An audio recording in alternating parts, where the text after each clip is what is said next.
Sit back, relax, and enjoy the video, because a new world is waiting for you. TSCHD. The bus doors hissed open, and I flowed out with the evening crowd. My white shirt, once crisp, was now a damp canvas of sweat and grime. My daily commute was a special kind of hell, a relentless test of endurance that, honestly, I was failing. It's getting hotter these days, I thought, pulling at the clinging fabric. The heat, combined with a particularly demanding client today, had frayed my last nerve. I tucked my briefcase tighter under my arm and quickened my pace toward the Willow Creek residences. The Willow Creek residences sat on the edge of Riverbend City's sprawling suburbs, a good 10 kilometers from the downtown core. But even out here, rent was anything but cheap. I shared a two-bedroom, fully furnished place with a young couple, pitching in $1,200 for a $3,000 monthly bill. It was a steal for a first-tier city, despite the inconvenient commute. My housemates, though, made it worth it. They were good people. I took a deep breath, catching the scent of freshly cut grass. Ahead, a few workers were already busy with mowers. Didn't they just do this 2 weeks ago? I mused, a frown creasing my brow. Then I glanced at the sections they hadn't reached yet. The grass was already nearly half a foot high. The trees, too, seemed to have shot up, their canopies thick and dense. Something felt off. The weather itself had been weird lately. December was just around the corner, yet it was still stiflingly hot. The maple trees, usually bare by now, were fuller than I'd ever seen them. The news was full of theories, equatorial countercurrents, sunspot activity, even whispers of a supernova from a distant planetary system. A quick search online would pull up endless arguments, complete with photos and solid proof. All equally plausible, all equally headache-inducing, and all accepted as gospel by one group or another. Better to leave it to the scientists. What's an ordinary guy like me supposed to do with all that? I thought, shaking my head. Minutes later, the smell of home cooking hit me as I opened the security screen door. Just as I swapped my work shoes for house slippers, Sophia Chin emerged from the kitchen. Her surprise quickly melted into a smile when she saw it was me, not her boyfriend. "Oh, Ethan, it's you," she said, her voice warm. "Come have dinner. I made an extra portion today." She disappeared back into the kitchen, clearly still bustling. Sophia was only 27, just 4 years my senior. She had fair skin, a slim figure, and a genuinely charming smile on her delicate, almond-shaped face. She reminded me of the kind of graceful women you'd see in a coastal bay settlement. "Sure thing, save myself some cash," I replied, grinning. "What about Victor? Isn't he back yet? He usually clocks off early. I was hoping to get a game in while I waited for dinner." I gestured to the unused pair of slippers by the door. Sophia's boyfriend, Victor Stone, worked at the Department of Wilderness Management. His hours were usually pretty light, 9 a.m. to 4:30 p.m. He was hardly the social type, preferring his home to any after-work shenanigans. It was odd for him not to be home at this hour. "All you two do is play games," Sophia accused, her hands on her hips, apron still on. "I heard you both gaming until 1 in the morning last night, while I was trying to sleep. Why didn't you stop him?" I chuckled. "All right, I'll try to stop him next time. Can't promise success, though. The guy's an addict." "He can't force you if you don't want to play," she retorted playfully. Sophia knew her boyfriend well enough not to put all the blame on me. Victor was, to put it politely, a homebody. Or, more accurately, a certified geek. He had zero social life, always bolted home right after work, and gamed until midnight. She tried countless times to curb his habit, usually without success. Okay, we'll hit the sack before 11 next time," I conceded. Lately, we had been staying up late, and I often found myself struggling to stay awake during lunch. I headed to my room, grabbed some clean clothes, and took a quick shower. Afterwards, I fired up a game of Dota. Before I knew it, the sky had already darkened after just one match. Sophia poked her head into my room just as I was about to start another. "Ethan, let's just have dinner," she said softly, a worried crease between her brows. "We don't have to wait for him anymore." "Did you try calling him again?" I asked. "I did, but he didn't pick up." She ran a hand through her hair, a nervous gesture. "He mentioned he was going to Oak Haven Township this morning with his superior to inspect some forestry sites. Maybe he's just tied up. Never mind. Let's just eat." I decided not to press it and joined her at the dining table. Sophia was an incredible cook. 5 dishes and a steaming bowl of soup filled the table, each one looking and smelling absolutely delicious. "Oh, this old duck soup is my favorite. I've been missing this since college. Let me dive in." I helped myself to a piece of duck fillet. "How is it? Did I add too much salt?" Sophia asked, a hint of nervousness in her voice. Are you kidding me? With your culinary skills, you could be a head chef. It's almost a crime you're only cooking for Victor. I complimented her, genuinely. Sophia laughed, playfully chiding me. Stop flattering me. They're just regular dishes. Have some more if they're so delicious. The earlier tension dissolved, replaced by comfortable banter and laughter throughout dinner. But as we finished, Sophia's worry returned. She pulled out her phone, redialing Victor's number, her expression growing darker with each ring. What's wrong? I asked. His phone's been switched off, she replied quietly, her voice tinged with anxiety. Maybe the battery just died, I said, trying to reassure her with a smile. Plus, Victor probably had to entertain his colleagues after the inspection. Knowing his alcohol tolerance, he's probably passed out cold somewhere. That's true, Sophia said, a flicker of relief crossing her face. His tolerance is terrible. One bottle of beer and he's done for. Suddenly, a soft beeping sound echoed, not from outside, but from deep within me. My expression must have shifted because I silently called up the system. A green-framed hologram screen shimmered into existence before my eyes, hovering in the air. Character: Ethan Vance. Occupation: Foreign Trade Sales Representative, Aegis Global Trading. Experience: 900 out of 1200. Attributes: Energy: 10/10. Dexterity: 11/10. Physique: 11/10. Intelligence: 13/10. Sensitivity: 10/10. Determination: 11/10. Skills: Science 16, Math 14, Mandarin 19, English 16, Finance 17, Programming 9, Dancing 1, Painting 3, Gaming 6, Negotiating 9, Socializing 7, Cooking 3, Driving 1, Hand-to-hand combat 4. Special skills: Identification. Pending attribute points: 0. Pending skill points: 4. Pending mission: Level F. Become Assistant Regional Manager of the Foreign Trade Department at Aegis Global Trade, Incorporated in 12 months. Cancelled. Optional mission: Level F+. Investigate the reason of Victor Stone's disappearance in 5 days. Accept/decline. I was stunned. Victor missing? How? We'd shared some good times, especially gaming. The news hit me hard, made worse by the sight of Sophia still trying to hold on to her hopeful smile beside me. I have to save him, I thought, my resolve hardening. I stared at the mission on my attribute screen. This was my first level F+ short-term mission. Usually, tasks like rescuing a drowning child or running a sprint in a sports day, which were all level F, were easy enough. Only missions requiring serious grind, like earning a scholarship or passing a level 6 English test, ever got the F+ tag. That tag alone spelled difficulty and danger.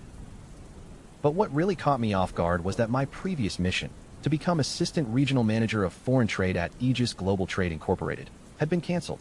What happened to the company? Is it shutting down? Aegis Global, with its $10 billion in trade value a year and consistently strong sales, was a titan. Could it really be on the verge of collapse so quickly? I remembered how this whole system started. Second year of university. My parents died in a car accident, and my girlfriend of a year dumped me around the same time. I'd spiraled, spending my nights holed up in internet cafes. Then, one early morning, stumbling home, some random object plummeted from the sky and hit me square on the head. The injury was severe. Before that, I was a C-grade student at a C-grade university, skipping classes like it was my job. But after being discharged from the hospital, something clicked. I completely changed, pouring all my energy into my studies, shocking everyone who knew me. I'd earned a partial scholarship by the second term, passed level 4 and level 6 English exams, secured sales and international trade certifications, and even advanced my degree. My impressive resume upon graduation was a direct result of that sudden, intense perseverance. The system had shattered my old life and carved a new path. Unfortunately, leveling up got progressively harder, and the missions were assigned, not something I could seek out. Plus, each level up only granted 1 AP. If it were any more generous, I'd be a superhero by now. The system's reward policy was unlike other games. Each AP added a 50% boost to the respective attribute. Of the 3 AP I'd gained so far, 2 went into intelligence and 1 into dexterity. If I pushed myself a little more, my sprinting speed could probably rival a world champion. What are you thinking about? Am I boring you? Sophia's voice cut through my thoughts, a light tap on the dining table accompanying her mild dissatisfaction. It jolted me. I'd completely zoned out. Never, I quickly clarified. Just had a really annoying client today. Drained me completely. Maybe you should find a girlfriend, Sophia suggested, a concerned look on her face. Don't let work consume you. Is there anyone you like? Need my help setting you up? I'm good, no worries, I replied, my mind already drifting back to the mission. We chatted a little longer, then Sophia got up to clear the table. Let me get that, I offered. You cooked, I can at least clean. You'll just break the bowls, Sophia laughed, already wiping down the counter with practiced speed. Go back to your games. I thanked her and retreated to my room. Lying on my bed, my thoughts circled back to the mission. Tomorrow was Friday. If I took a day off, I'd have 3 full days to tackle this. My job at Aegis Global felt increasingly hollow ever since I'd seen the system's hint about the company potentially shutting down in 6 months. The next day, I returned from my usual morning exercise routine just as Sophia was emerging from the bathroom. She looked preoccupied, offering me a strained smile and a quiet greeting. I knew she was still worried about Victor not coming home, but I couldn't find the right words to comfort her. I checked my watch, then applied for leave to my regional marketing manager before heading out. The Department of Wilderness Management office was only a few kilometers from Willow Creek residences. I decided to jog there instead of taking public transport. Ever since the system came into my life, my interest in working out had skyrocketed, mainly because I could now track my body's attributes. While I hadn't gained much beyond an AP in both energy and determination over the years, I'd made morning exercise a regular habit. About 10 minutes later, I arrived at the Department of Wilderness Management. I registered at the guard post, stating the reason for my visit. Inside, employees were milling about the main entrance. I approached a young worker. Victor Stone? I think I've heard the name, but he's not in our department. I'm not sure. Maybe check with other staff. The young man's eyes scanned me dismissively, an air of arrogance clinging to him. I thanked him with a tight smile and moved on, asking others. But no one seemed to know Victor or where he might be. Then, a middle-aged man carrying a briefcase, his stomach protruding slightly, stopped as he passed by. He looked serious, a slight frown on his face. You're looking for Victor Stone? Is it urgent? He asked. I instantly recognized him as a superior. Playing along, I offered a polite smile. Are you my brother-in-law's supervisor? My sister sent me here. Victor didn't come home last night, and his phone's off. She's worried. I knew if I said he was just my roommate, I wouldn't get anything. Oh, he went to the Oak Haven Wilderness office with Mr. Harrison, the man said, seemingly unsuspicious. They should be back today. You can go home. He strode away immediately after. If a level F+ mission is this easy, then there's no reason to trouble myself, I thought, letting out a breath I hadn't realized I was holding. It was clear I wouldn't get any more information here. I left the building and hailed a cab, instructing the driver to take me straight to the Oak Haven Wilderness office. The cab driver was a talkative sort, launching into a monologue the moment I settled in. I offered nonchalant replies at first, but eventually gave up. The car quieted down when he finally noticed my lack of enthusiasm. Riverbend City traffic was atrocious, especially during morning rush hour. It only started to smooth out once we passed the outskirts. Along both sides of the road, the trees were tall and lush, forming dense, invigorating canopies that shaded the asphalt like giant umbrellas. It would have been a pleasant drive, if not for the animal corpses littering the road every few kilometers. Dead snakes, rats, occasionally even weasels and dogs, were the most common. Are there always this many snakes around here? They seem to be everywhere. I asked, a frown deepening on my face. I'd hated snakes since I was a kid. Just seeing one from a distance gave me goosebumps. It's a recent thing, the driver replied, obviously delighted to have a captive audience again. What you saw is nothing compared to the village areas. People there are making $500 to $600 a day just hunting snakes and frogs. Just a few days ago, someone bagged a 300-kilo wild boar. No one knows where it came from. That hill is turning into a jungle fast. Riverbend City was mostly flatland, its highest points barely 300 meters above sea level, more like hills than mountains. Due to past overhunting, rabbits, pheasants, and certainly large game like wild boars were practically unheard of. Living in the city, I hadn't noticed these changes. But as the driver spoke, I realized how much had shifted in the last few months. If that's true, I mused, isn't it getting dangerous out there? Dangerous? Nah, we just make exotic dishes out of them, he scoffed. It's more dangerous up the hill. A few people have gone missing up there already. Couldn't even find their bodies. Nobody goes up there anymore. Heard the local government's planning to cut down all the trees, though. He paused, then added, funny, they used to rally everyone to plant more, and now they're chopping them all down. People missing. My mind instantly flashed to the F+ mission. Maybe Victor went missing after going up that hill. My interest in the conversation vanished. I knew the mission couldn't be that easy. It was level F+, after all. How could it be solved just by a quick chat? A cold knot formed in my stomach. If I really had to go up that hill, I was completely unprepared, with no weapons at all.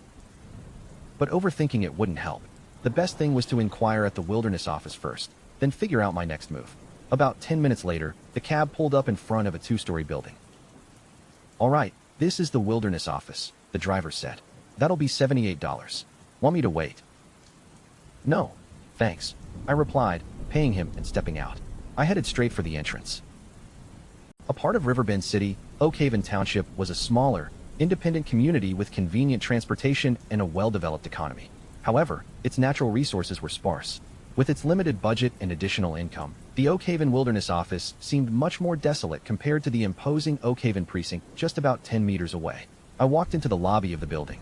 There were only a few workers at the reception counter, and all of them were either playing card games or chatting. I went straight up to the second floor. The director wasn't in, so I could only knock on the door of the deputy director. I opened the door and entered the office. A plump middle-aged man was inside. He had pronounced bags under his eyes, which looked a little swollen. He took a quick glance at me and asked, "What's the matter?" before he resumed reading the document on his desk. I didn't like being ignored, but I forced a smile and said, "Hi, I'm Victor Stone's brother-in-law. He came to Oak Haven Township for an inspection with Mr. Harrison yesterday and hasn't returned yet. My sister has sent me here to check on him. Do you know where they went?"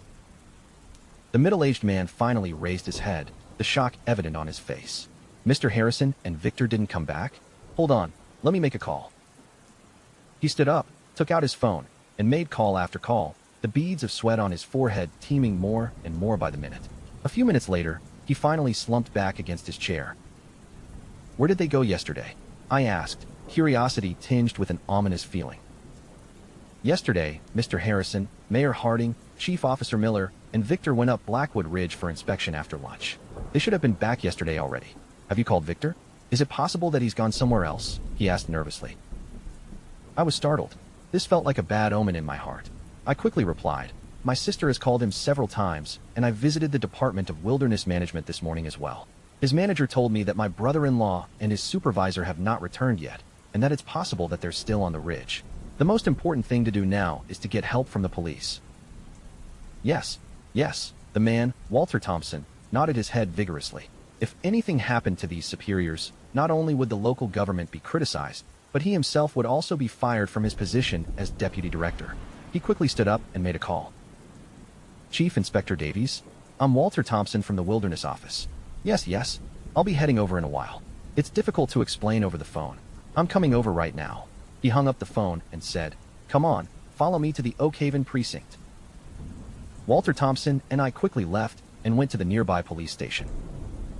10 minutes later, Walter Thompson walked into Chief Inspector Davies' office along with me and explained everything one more time. Chief Inspector Davies was alarmed, and he stood up, accusing him. "How could it take you so long to realize? It's almost 24 hours. Seeing Walter Thompson's grim expression, Chief Inspector Davies gave a wave of his hand. "Let me call Officer Jenkins." He then took out his phone and walked out of his office. He looked very serious when he returned. "Both of you go back and wait. I'll get my people to go up the ridge. I'll make sure they find them." "All right, we trust you, Chief Inspector Davies." Walter Thompson nodded solemnly and got ready to leave. I realized that it was none of my business to wait, but I had to work on the case myself or else the mission could not be completed. I quickly said, "Chief Inspector Davies, I want to go too. It's very dangerous on the ridge, and we don't have the manpower to protect you. Wait here patiently, okay?" Chief Inspector Davies rejected my proposal with a frown. "I know that it's dangerous, but that's my brother-in-law. How can I just stay here and wait? I've had some combat training before. I promise I won't be a burden to you," I said, trying to appear anxious. Chief Inspector Davies took a look at me.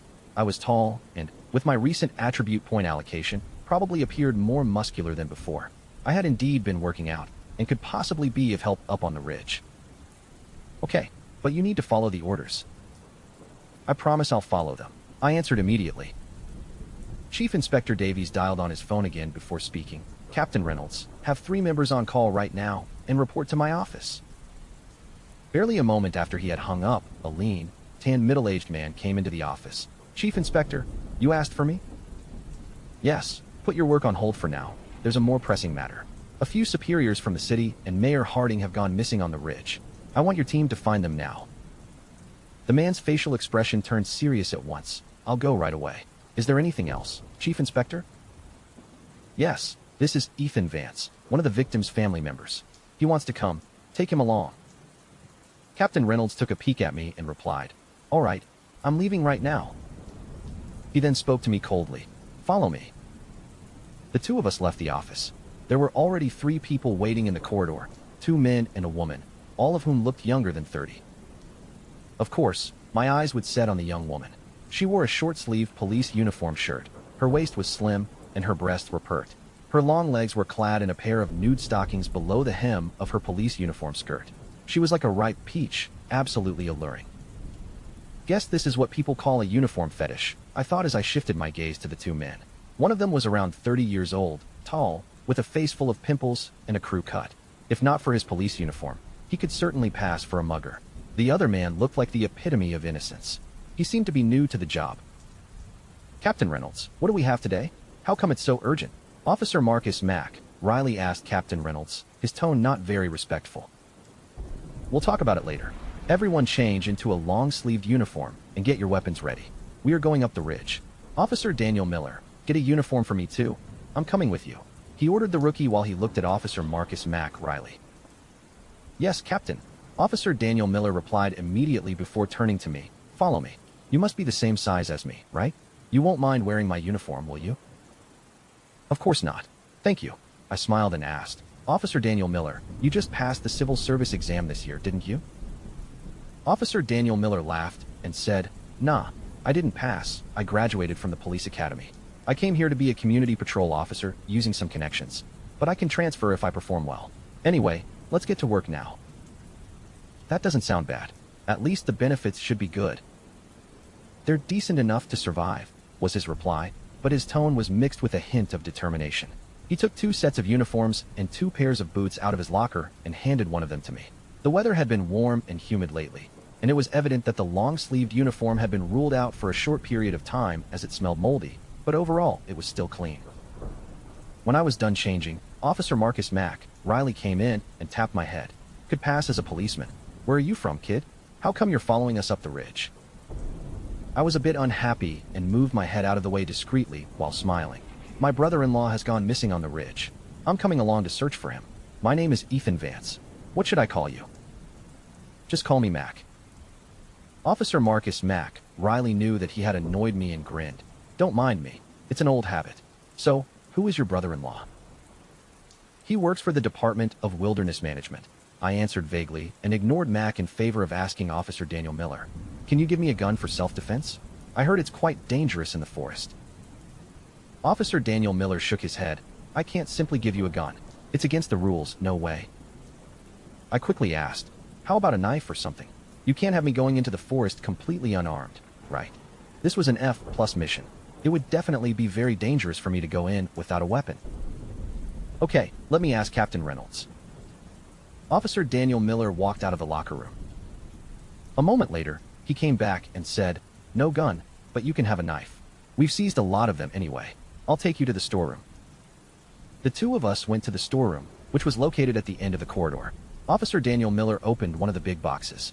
There were all sorts of weapons inside. Knives, cleavers, daggers, utility knives, machetes, butcher knives. It was like a collection of domestic-use sharp weapons. Pick any one, Officer Daniel Miller said generously.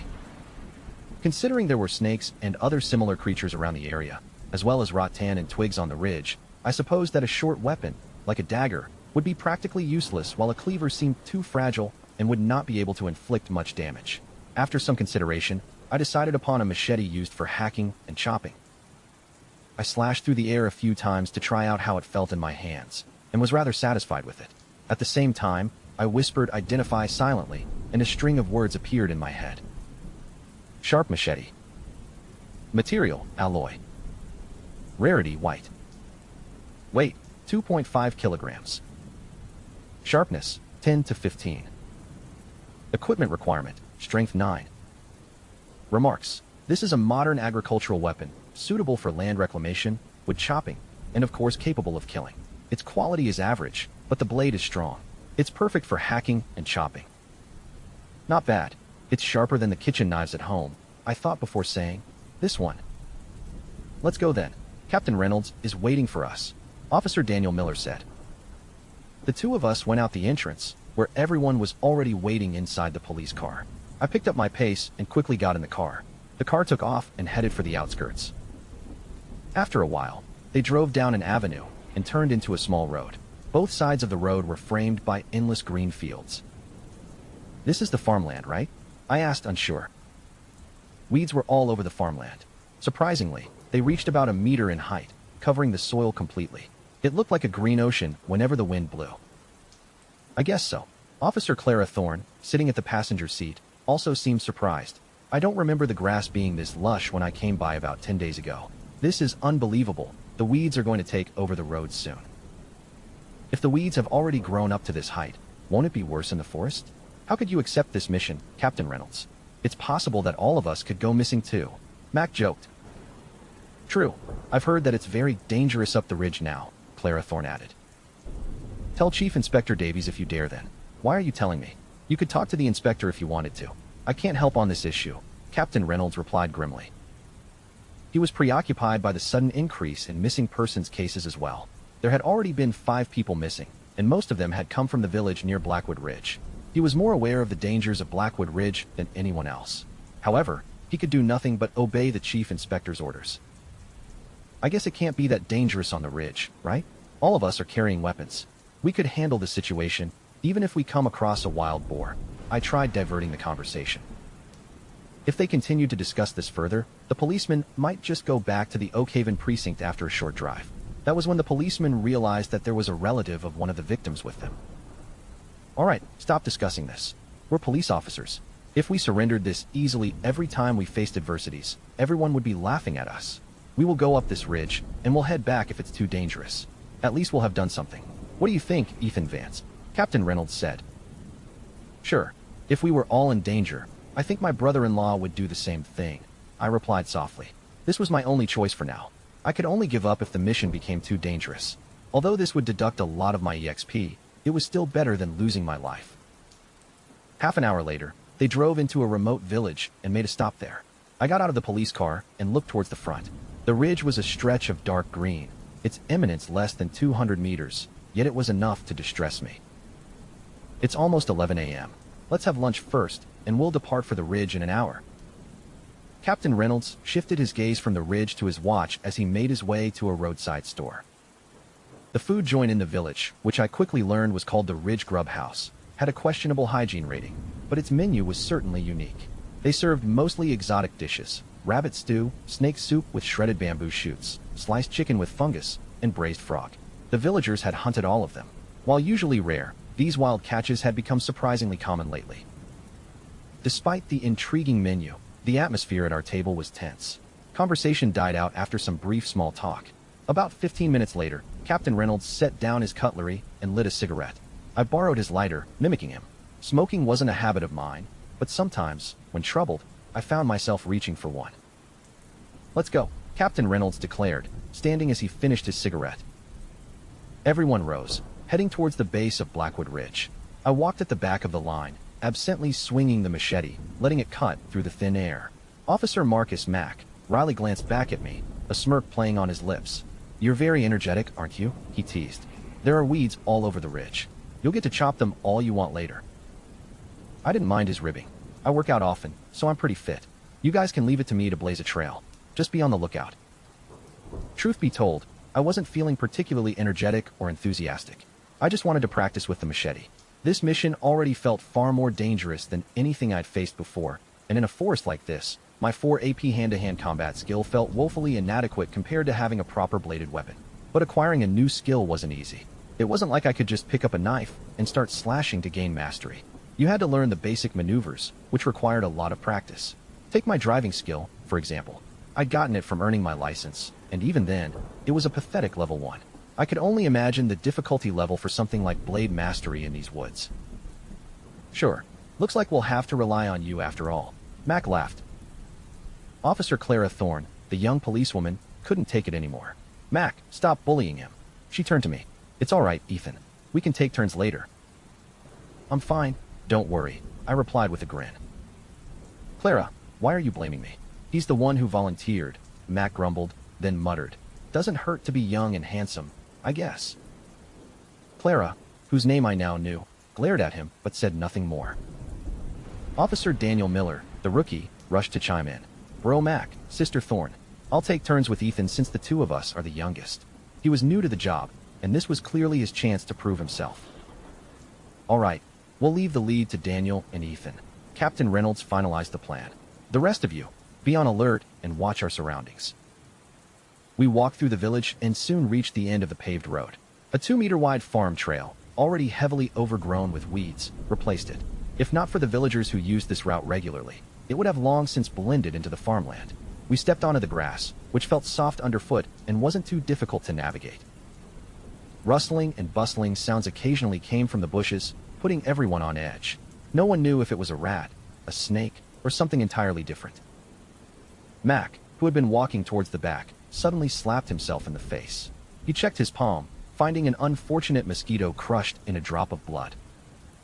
Damn it, what a huge mosquito, Mac cursed, scratching his face. He looked unusually itchy. We're near the forest. The mosquitoes are usually more noxious here. Be on the lookout, Captain Reynolds reminded his team. Suddenly, a vigorous movement came from the bushes a few meters ahead of me. The foliage thrashed wildly before a creature leaped out and vanished in a flash. It moved like an arrow released from a bow, leaving a long impression in the disturbed bushes. The leaves had concealed everything so well that we couldn't get a clear look at it. The unexpected movement startled Clara, who let out a yelp, patting her chest. Oh my God, what the hell was that? Could have been a vole, I guess, Daniel replied, his voice uncertain. He'd been walking behind me and had also been startled. A vole? How could a vole be that big? Maybe it was a weasel. It sure scared me, Clara said, a lingering fear in her voice. I had been in front, and while I'd only caught a vague shape, I was sure it hadn't been a weasel. Weasels weren't green, but I decided not to add to everyone's unease, so I remained silent. I took a deep breath and tightened my grip on the machete, continuing to clear the path, focusing on the way the blade handled. The unknown creature had disturbed me. If the plants had been growing so strangely these past few months, what about the animals? Plants were the producers of the food chain. If they evolved, the entire ecology would drastically change. Perhaps it wasn't as obvious or widespread yet, but there must already be some significant changes in certain creatures. Suddenly, I thought of my canceled mission, and a cold sweat broke out. I had speculated that Aegis Global Trade Incorporated would shut down within 6 months, but I hadn't given it much more thought. Many factors could cause such a shutdown. Insufficient cash flow, financial issues, or pissing off people in powerful positions. However, when I combined everything I'd encountered in the past few days, I came to a shocking, impossible conclusion. Global trade could be suspended. There must have been changes in the ocean as well if there were already changes on land.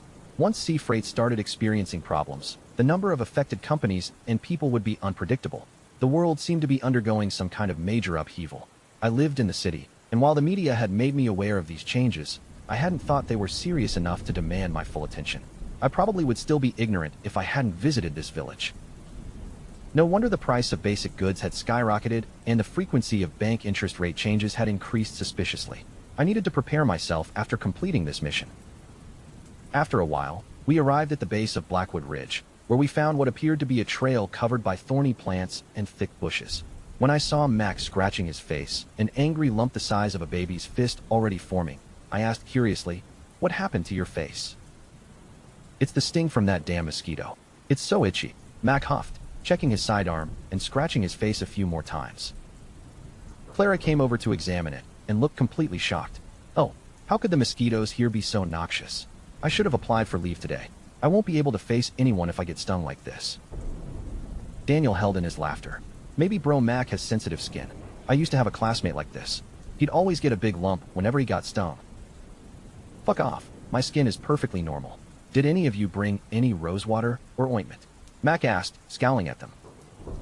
I had thought it might be skin sensitivity as well, but Mac's insistence made me reconsider. I was surprised. It looks like the animals are mutating too. How could a mosquito be so noxious otherwise? "Put some saliva on it. Use what you have." Captain Reynolds seemed quite happy to see Mac's almost deformed face. The guy was a sore thumb at the precinct, always uncooperative and complaining about everything. The captain had clearly been looking for an opportunity to teach him a lesson. It'll be fine soon. All right, let's go up the ridge now. Ethan, you go first. I pushed my thoughts aside and walked towards the forest carefully, my grip firm on the machete. The path climbing Blackwood Ridge wasn't particularly steep, but the thorny plants made each step a challenge. As we pushed deeper into the woods, the dense undergrowth gave way to towering trees with thick trunks and a tangle of branches that crisscrossed our way. If I didn't hack them back, we wouldn't be able to move forward. The leafy canopy overhead swallowed the sun, plunging the trail into a perpetual twilight. Only slivers of light pierced through the gaps, making it feel like we were navigating some ancient, forgotten forest. The place buzzed with life, a playground for wild animals. Insects hummed, birds chirped, and now and then, we'd glimpse a pheasant or a rabbit darting through the foliage. Where they all came from, I couldn't say. I just kept pushing branches aside and chopping at the thorny vines on the ground, carving a path for the team. A soft chime echoed in my mind. After a sufficient period of practice, you have mastered the basic knife skills. A surge of excitement hit me. Knife skills seemed to come much more naturally than driving ever had. I brought up my attribute board, and sure enough, a new point gleamed beside knife skills. I still had 4 unallocated points. After a brief consideration, I channeled all of them into knife skills. 5 points. I now had 5 points in knife skills. Under normal circumstances, I probably wouldn't have done that. The only other job requiring significant knife skills was being a chef, and my 4 points in bare-hand fighting had always been enough for self-defense. But the world was clearly changing, and no one could predict what came next. Knife skills would be incredibly important on this mission, in this forest. It was the perfect time to upgrade them. The thought thrilled and energized me. I felt a fleeting sense of understanding, like illusions forming in my mind, too indistinct to grasp. I stood there, momentarily blank, before a subtle shift in how I gripped the machete rippled through me. My body felt solid, muscles taut. Instinctively, I adjusted my posture, widening my stance slightly. Once settled, I found myself unconsciously toying with the machete again. In a blur, the leaves in front of me were shredded into confetti. Officer Clara Thorne, who happened to be watching, gasped and quickly covered her mouth. "Ethan, have you practiced martial arts before?" she asked, her eyes wide. "Oh yeah, I have," I replied, snapping back to reality. "I see. I've practiced free combat before, when I was in the police academy, but I didn't learn how to fight with a knife because it's not as useful as a gun," Clara Thorne said. Officer Daniel Miller scoffed. "It's in the nature of men to show off in front of ladies, regardless of whether they like them or not." "What you did was real, right? That is awesome," Clara Thorne added, clearly still amazed. In truth, I could move 1.5 times faster than the average person. Combined with my improved knife skills and flexibility, my fighting ability was becoming truly astonishing. I could probably take someone down before they even realized what was happening. Dexterity wasn't just about speed, it was about reflexes. Reacting 1.5 times faster than most people was a massive advantage. My path-clearing speed picked up dramatically. My earlier posture for holding the machete and chopping had been inefficient, burning a lot of energy. Now, with 5 points in knife skills, I could utilize them fully and work far more effectively. I lopped off a cluster of branches without even looking, watching the leaves flutter to the ground. But as my machete connected with the next branch, I felt something strangely soft brush against me. I glanced down and yelled, "Snake!" A cold dread seized me, my head and limbs going numb as I stumbled back. It was a vivid green with a big, triangular head. Its body was slender, but it stretched to about 2 meters. My machete had almost cleaved it in two, leaving only a thin strip of skin connecting the writhing halves. SSSSSSS. The snake thrashed violently, its fangs exposed, hissing in agony. "What happened?" Captain Reynolds demanded, seeing my stunned expression. He quickly drew his sidearm and moved towards me. There was a snake, and it looked poisonous. I killed it, though, I managed to say a few seconds later, regaining my composure. "It's a canopy viper. Everyone watch out. Those of you who haven't tightened your trousers, please do it now." Captain Reynolds lifted the mangled serpent with a tree branch and flung it farther into the undergrowth, his voice grim. He murmured to himself, "Canopy vipers are usually less than 1 meter long. I've never seen one reach over 2 meters. I have no idea what the consequences would be if we got bitten." He then looked at me, still a little shaky. "Do you need someone to take turns with you?" I glanced at Officer Daniel Miller and Officer Marcus Mack Riley. "I'm good. We just need to be more careful, but it should be fine." I knew they were both rattled and wouldn't be much help with the heavy clearing. If one of the officers got injured, the mission would end. I needed their assistance. It would be incredibly dangerous for me to go on alone if everyone decided to retreat. Although I was still genuinely scared of snakes, I could now dispatch them easily with my enhanced abilities and quick reflexes. My self-defense capabilities were by far the strongest among us. Plus, it would be far riskier if I had no weapon. "All right," Captain Reynolds said, a flicker of approval in his eyes. He hadn't been thrilled when I insisted on joining, but now he seemed to realize I might contribute more than some of his own subordinates. "I can give you my cap. Please be more careful, Ethan," Daniel Miller offered, looking awkward. "I'm good, thanks for offering. I heard that canopy vipers usually attack by jumping down from tree branches. I'm relatively safe, actually. It's safer if you wear a cap," I replied with a smile. It was human nature to avoid danger. Even I wouldn't have simply walked into this forest if I hadn't been allowed to join the rescue mission. Clara Thorne looked pale after my explanation. I immediately regretted my words. I was afraid they would just give up and turn back. I stopped talking and resumed clearing the path. Clara Thorne quickly walked towards me and stayed right behind me. She had seen me handle the machete, and she clearly believed that wasn't a normal skill level. She couldn't have seen it clearly, but recalling the blur of my knife, she probably found me very mysterious. She seemed to think it was best to stick with me for safety.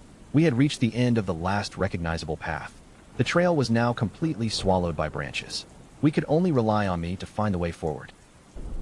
A black shape flickered in the bushes ahead and then vanished. It stood in a nearby grove, staring at us.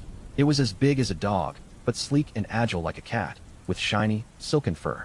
Its cruel eyes glowed like amber, and fresh blood dripped from its mouth.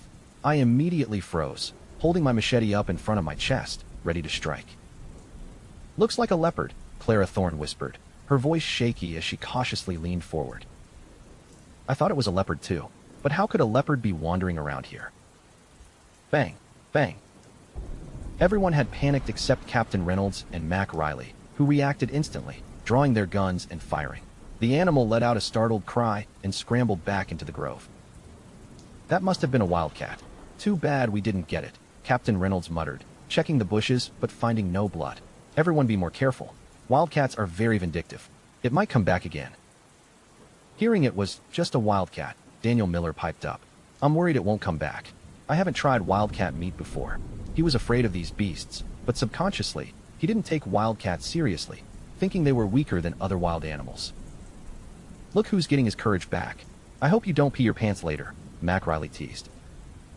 Daniel Miller, aware of his earlier lapse, retorted loudly, "What's so scary about it? It was just a cat." Captain Reynolds remained silent and somber. He had grown up in a village. He knew wildcats were fierce, but he'd never seen one so large. Even a tiger might struggle to bring down something like that. We were lucky we had guns, otherwise, we might have died. I continued cutting down branches, and we pressed on. As I moved, the groves grew even lusher, so I decided to take a short break and rest. I could have kept going for a little longer, but it wouldn't be smart to burn out all my energy now. I decided against it. As I was about to turn around and tell the team I needed a rest, I saw something flash across the way. I lowered my voice. "Watch out. That thing has come back again. It's behind you." Everyone quickly raised their guns, checking in every direction, but they didn't see anything at all. "Are you sure it's here?" Daniel Miller asked cockily, still swinging his gun around. "Watch out," Captain Reynolds yelled, pulling Daniel Miller towards him and opening fire at something behind us. Daniel Miller's face went ashen as bullets whizzed past his ears. He could feel death breathing down his neck. His legs went numb, and he crumpled onto the thorny bushes nearby, getting a few bloody scratches on his face. No one had time to look after him. The wildcat moaned, creating an uproar. In the blink of an eye, a black shadow rushed towards Captain Reynolds without any warning. The shots rang out, deafening in the close quarters of the overgrown ridge. Bang! Bang! A dark shadow, a blur of fur and muscle, launched itself from the thick foliage, arcing through the air. It landed with brutal force on Captain Reynolds, its claws scrabbling for purchase. My heart ceased.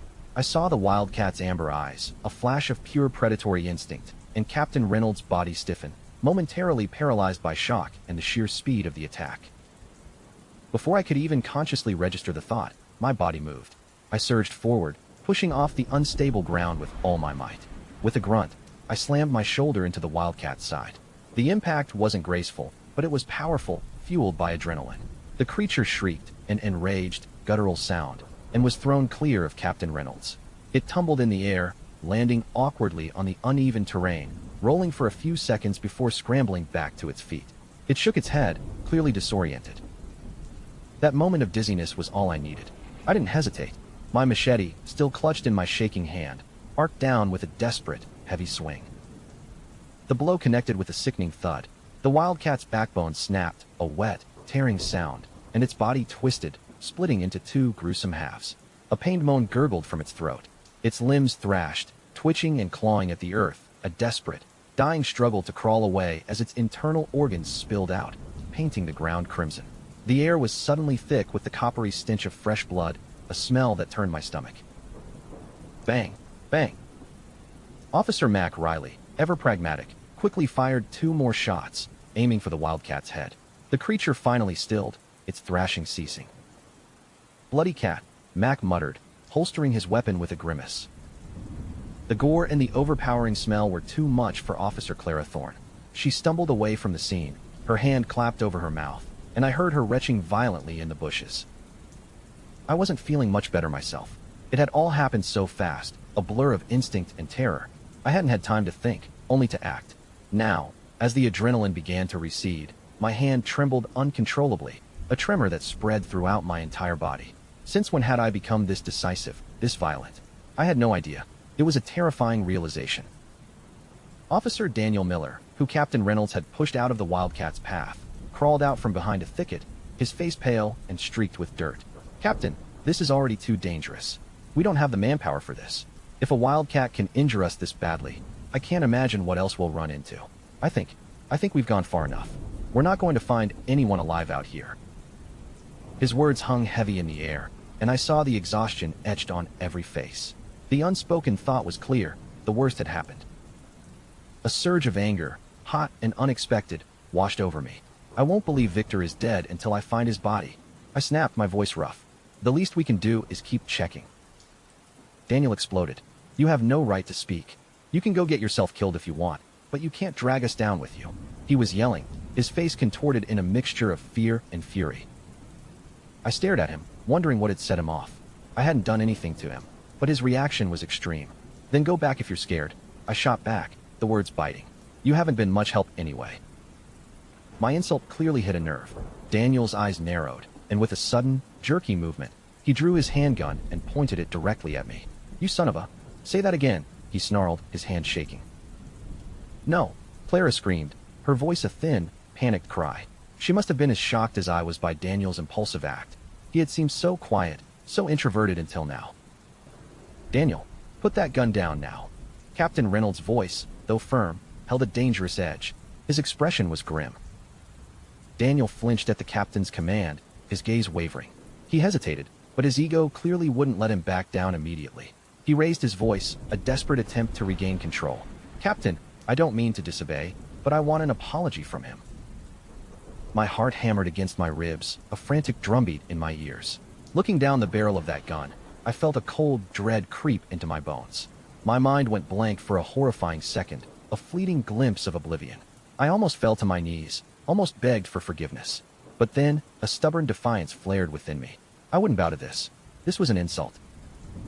All these thoughts, this whirlwind of fear and indignation, flashed through my mind in an instant. Slowly, the initial shock gave way to a cold, hard logic. Daniel wouldn't fire. Not in front of the captain, not in front of everyone. He might be angry, but he wasn't a killer. Besides, the distance between us was barely 2 meters. If I moved fast enough, I realized with a chilling clarity, I could disarm him, even break his arm. But that would only make things worse.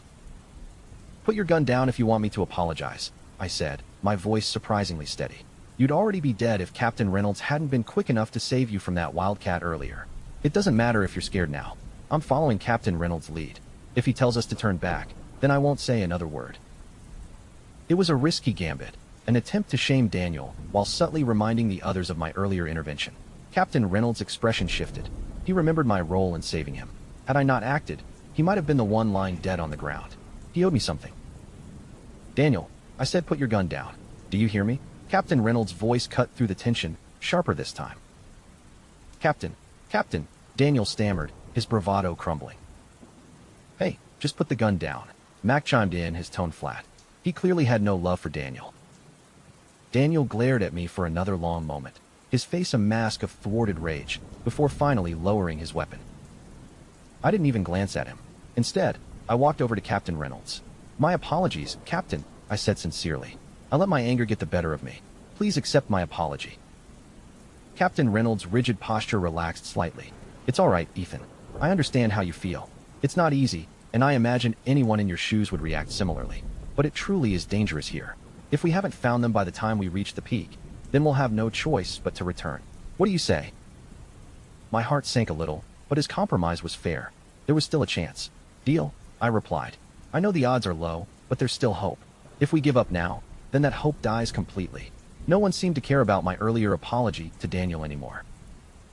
Clara approached me, her face still a little pale, but her eyes filled with concern. "Are you all right, Ethan? Daniel's still new to this. He needs more training. Don't take it too seriously." "I'm fine. Don't worry," I assured her, though my hands were still faintly trembling. "So, what's it like to have a gun pointed at your head?" Mac asked with a wry smile, joining us. I managed an awkward grin. My legs still feel like jelly. Mac gave me a respectful nod and a thumbs up. I'd seen a lot of people react differently under threat, but usually it involved begging or worse. Daniel stood off to the side, looking sullen and jealous, ignored by everyone. We hadn't been still for long before strange sounds began to filter through the dense undergrowth. A large rat, surprisingly bold, squeezed out from the bushes, its beady eyes darting between us and the dead wildcat. It seemed to hesitate, sniffing the air. Captain Reynolds immediately stiffened, his previous weariness replaced by an alert tension. He got to his feet. "Let's go. We can't stay here. The blood will attract more animals." "Captain Reynolds," Clara suggested, "what if we just shouted their names? We're halfway to the top now. They might hear us." "Good idea, Clara, but let's get clear of this area first. Shouting might disturb any other creatures drawn by the smell," Captain Reynolds replied. Though exhausted, I felt a little better after that brief, tense rest. I continued to lead, my machete hacking away at the increasingly thick vegetation. We encountered more animals, drawn by the lingering scent of blood, but none attacked us directly. Once we were about 10 meters away from the kill site, we began shouting the names of the missing officials: Mayor Harding, Chief Officer Miller, Mr. Harrison, and Victor. Our voices echoed eerily through the trees, but no response came. My worry for Victor intensified with every unanswered call. "Look, is that a shirt over there?" Clara suddenly shouted, pointing ahead. A jolt of renewed energy surged through me. I rushed forward, pushing through the tangled branches in the direction she indicated. "It looks like it, and there's a path. Maybe they used it to get up here. Captain, can we go check?" I asked, hope blossoming in my chest. "All right, let's go," Captain Reynolds commanded, already moving. About 10 minutes later, we reached the spot. It was a narrow, winding trail, and the plants around it were bent and damaged. A bloodstained sleeve, torn and tattered, hung from a low branch.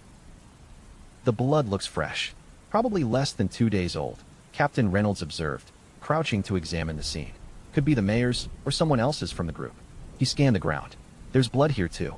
They were probably attacked by a beast. They must have run downhill to escape. Let's find them." I nodded, already pushing forward. Everyone moved with a renewed sense of urgency, but the bloodstains abruptly stopped after about 10 meters. Instead, we found ourselves at the beginning of a strange, winding trail, a pathway made of twisted branches and flattened earth. It was about a foot wide, and every curve seemed identical, as if measured with unnatural precision. I stopped, my brow furrowed in thought as I studied the peculiar path. Then, a sudden, horrifying realization struck me. "What the F? Is that a snake trail?" I blurted out. Mac immediately raised his handgun, his eyes wide. "If its trail is this big, I can't imagine how big the snake itself is." I noticed Daniel Miller silently retreating, subtly positioning himself behind the rest of the group. I had no doubt he would have bolted if he wasn't worried about his own safety out here alone. "It's your call, Ethan. Shall we check it out or turn back?" Captain Reynolds surprised me by deferring the decision to me.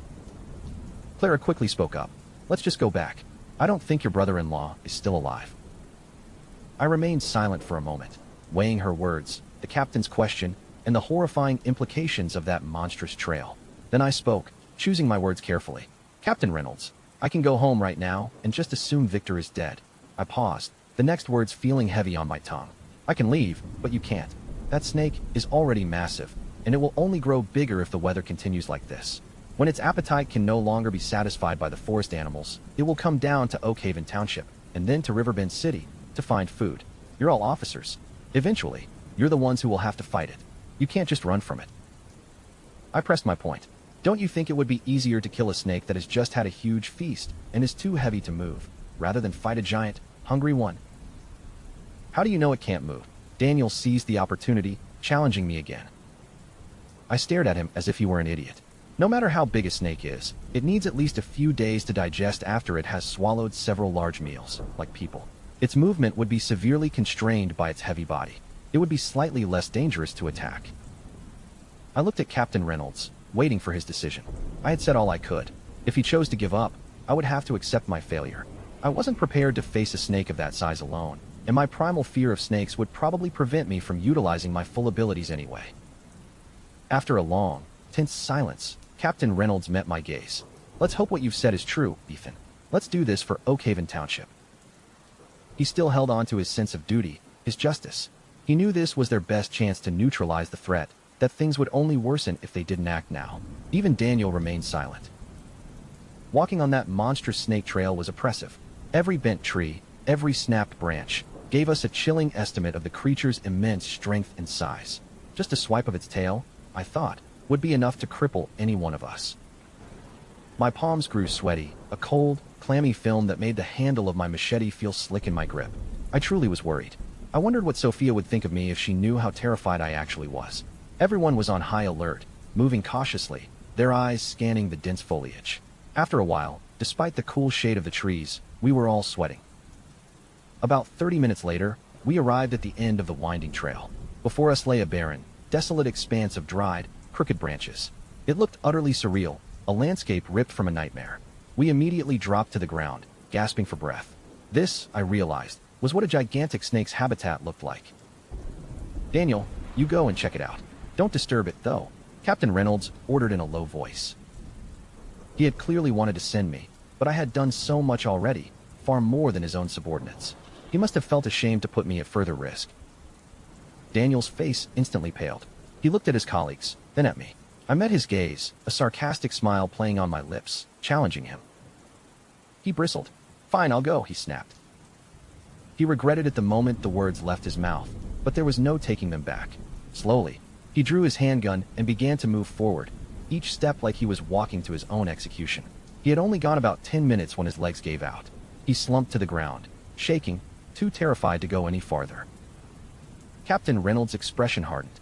You're an embarrassment to the entire force. Mac chuckled, a dry, humorless sound. I'll go then. I laughed silently to myself. Daniel, who had dared to pull a gun on me earlier, unable to face his own fears despite being armed. It was absurd. Captain Reynolds nodded, accepting Mac's offer. Mac, having served in the military before joining the force, dropped to a low crouch and crawled forward quickly. In a few minutes, he reached Daniel's position. He calmly relieved Daniel of his handgun, stuffing it into his own pocket, then continued past him without a word. A moment later, Mac returned. His cocky demeanor, however, was completely gone. His face was as white as a sheet. What a big snake. It was huge, Mac murmured, his voice a mix of fear and excitement. Be more precise, Captain Reynolds said, cutting him off. Mac took a deep breath, visibly pulling himself together. Its body was as thick as my waist, Captain, he reported. Stomach was so big it looked like it couldn't move. It's just lying there on the hillside, like a log. Oh yeah, Mac seemed to recall something else. It looked like a regal constrictor, he added. The expressions on Captain Reynolds and Clara's faces hardened. My own stomach tightened. Are you sure you're not wrong? Captain Reynolds asked, a hint of doubt in his voice. Of course I am. How could I be wrong? I've caught snakes like this before, Mac retorted, clearly offended. I knew all about regal constrictors. I used to see them all the time when I was young, visiting relatives in the countryside. They were supposed to be approximately 6 to 10 feet long, and about as thick as a human arm. It was impossible for a regal constrictor to be as thick as Mac had described it. Still, I felt a slight relief. It was always less stressful to face a non-venomous animal than a venomous one. We've only got one chance, Captain Reynolds said, his voice grim. A bloated snake won't attack unless provoked. As long as we don't stir it up, We should be able to get close enough. Then, we take our shots, aim for the head, and run. Understand? All right, Mac and Clara mumbled. Everyone check your guns again, Captain Reynolds instructed. He paused, then added, Mac, pass Daniel Miller's gun to Ethan. You know how to use one, right? The safety's off. All you need to do is pull the trigger. He reasoned that it would be safer with more people armed. As for Daniel, we would leave him lying there for now. Trying to retrieve him might alert the snake. I took the handgun Mac offered. It was the first time I'd ever held a firearm. Maybe it was the crushing atmosphere, or the thought of what we were about to face, but I wasn't as excited as I thought I'd be. I checked the clip, mimicking the others. Daniel Miller hadn't fired a single shot since we started, so the gun was still fully loaded. All right, let's go, Captain Reynolds announced, his voice low and heavy, after a brief hesitation. Suddenly, my heart hammered against my ribs. My legs felt like jelly, as if I were floating. I felt completely powerless, yet I kept moving, creeping along with the team. I wasn't the last one. Clara Thorne was right behind me, clutching the edge of my shirt. Her hands were shaking, and I could feel her tremors against my back. I realized then that I wasn't as brave as I'd thought. Once my fear hit a certain threshold, a deep-seated timidity completely overwhelmed my emotions. If this had been any other animal, I might have been able to compose myself. But ever since a school prank involving a river serpent being dropped down my back, I'd had an irrational, visceral terror of cold-blooded creatures.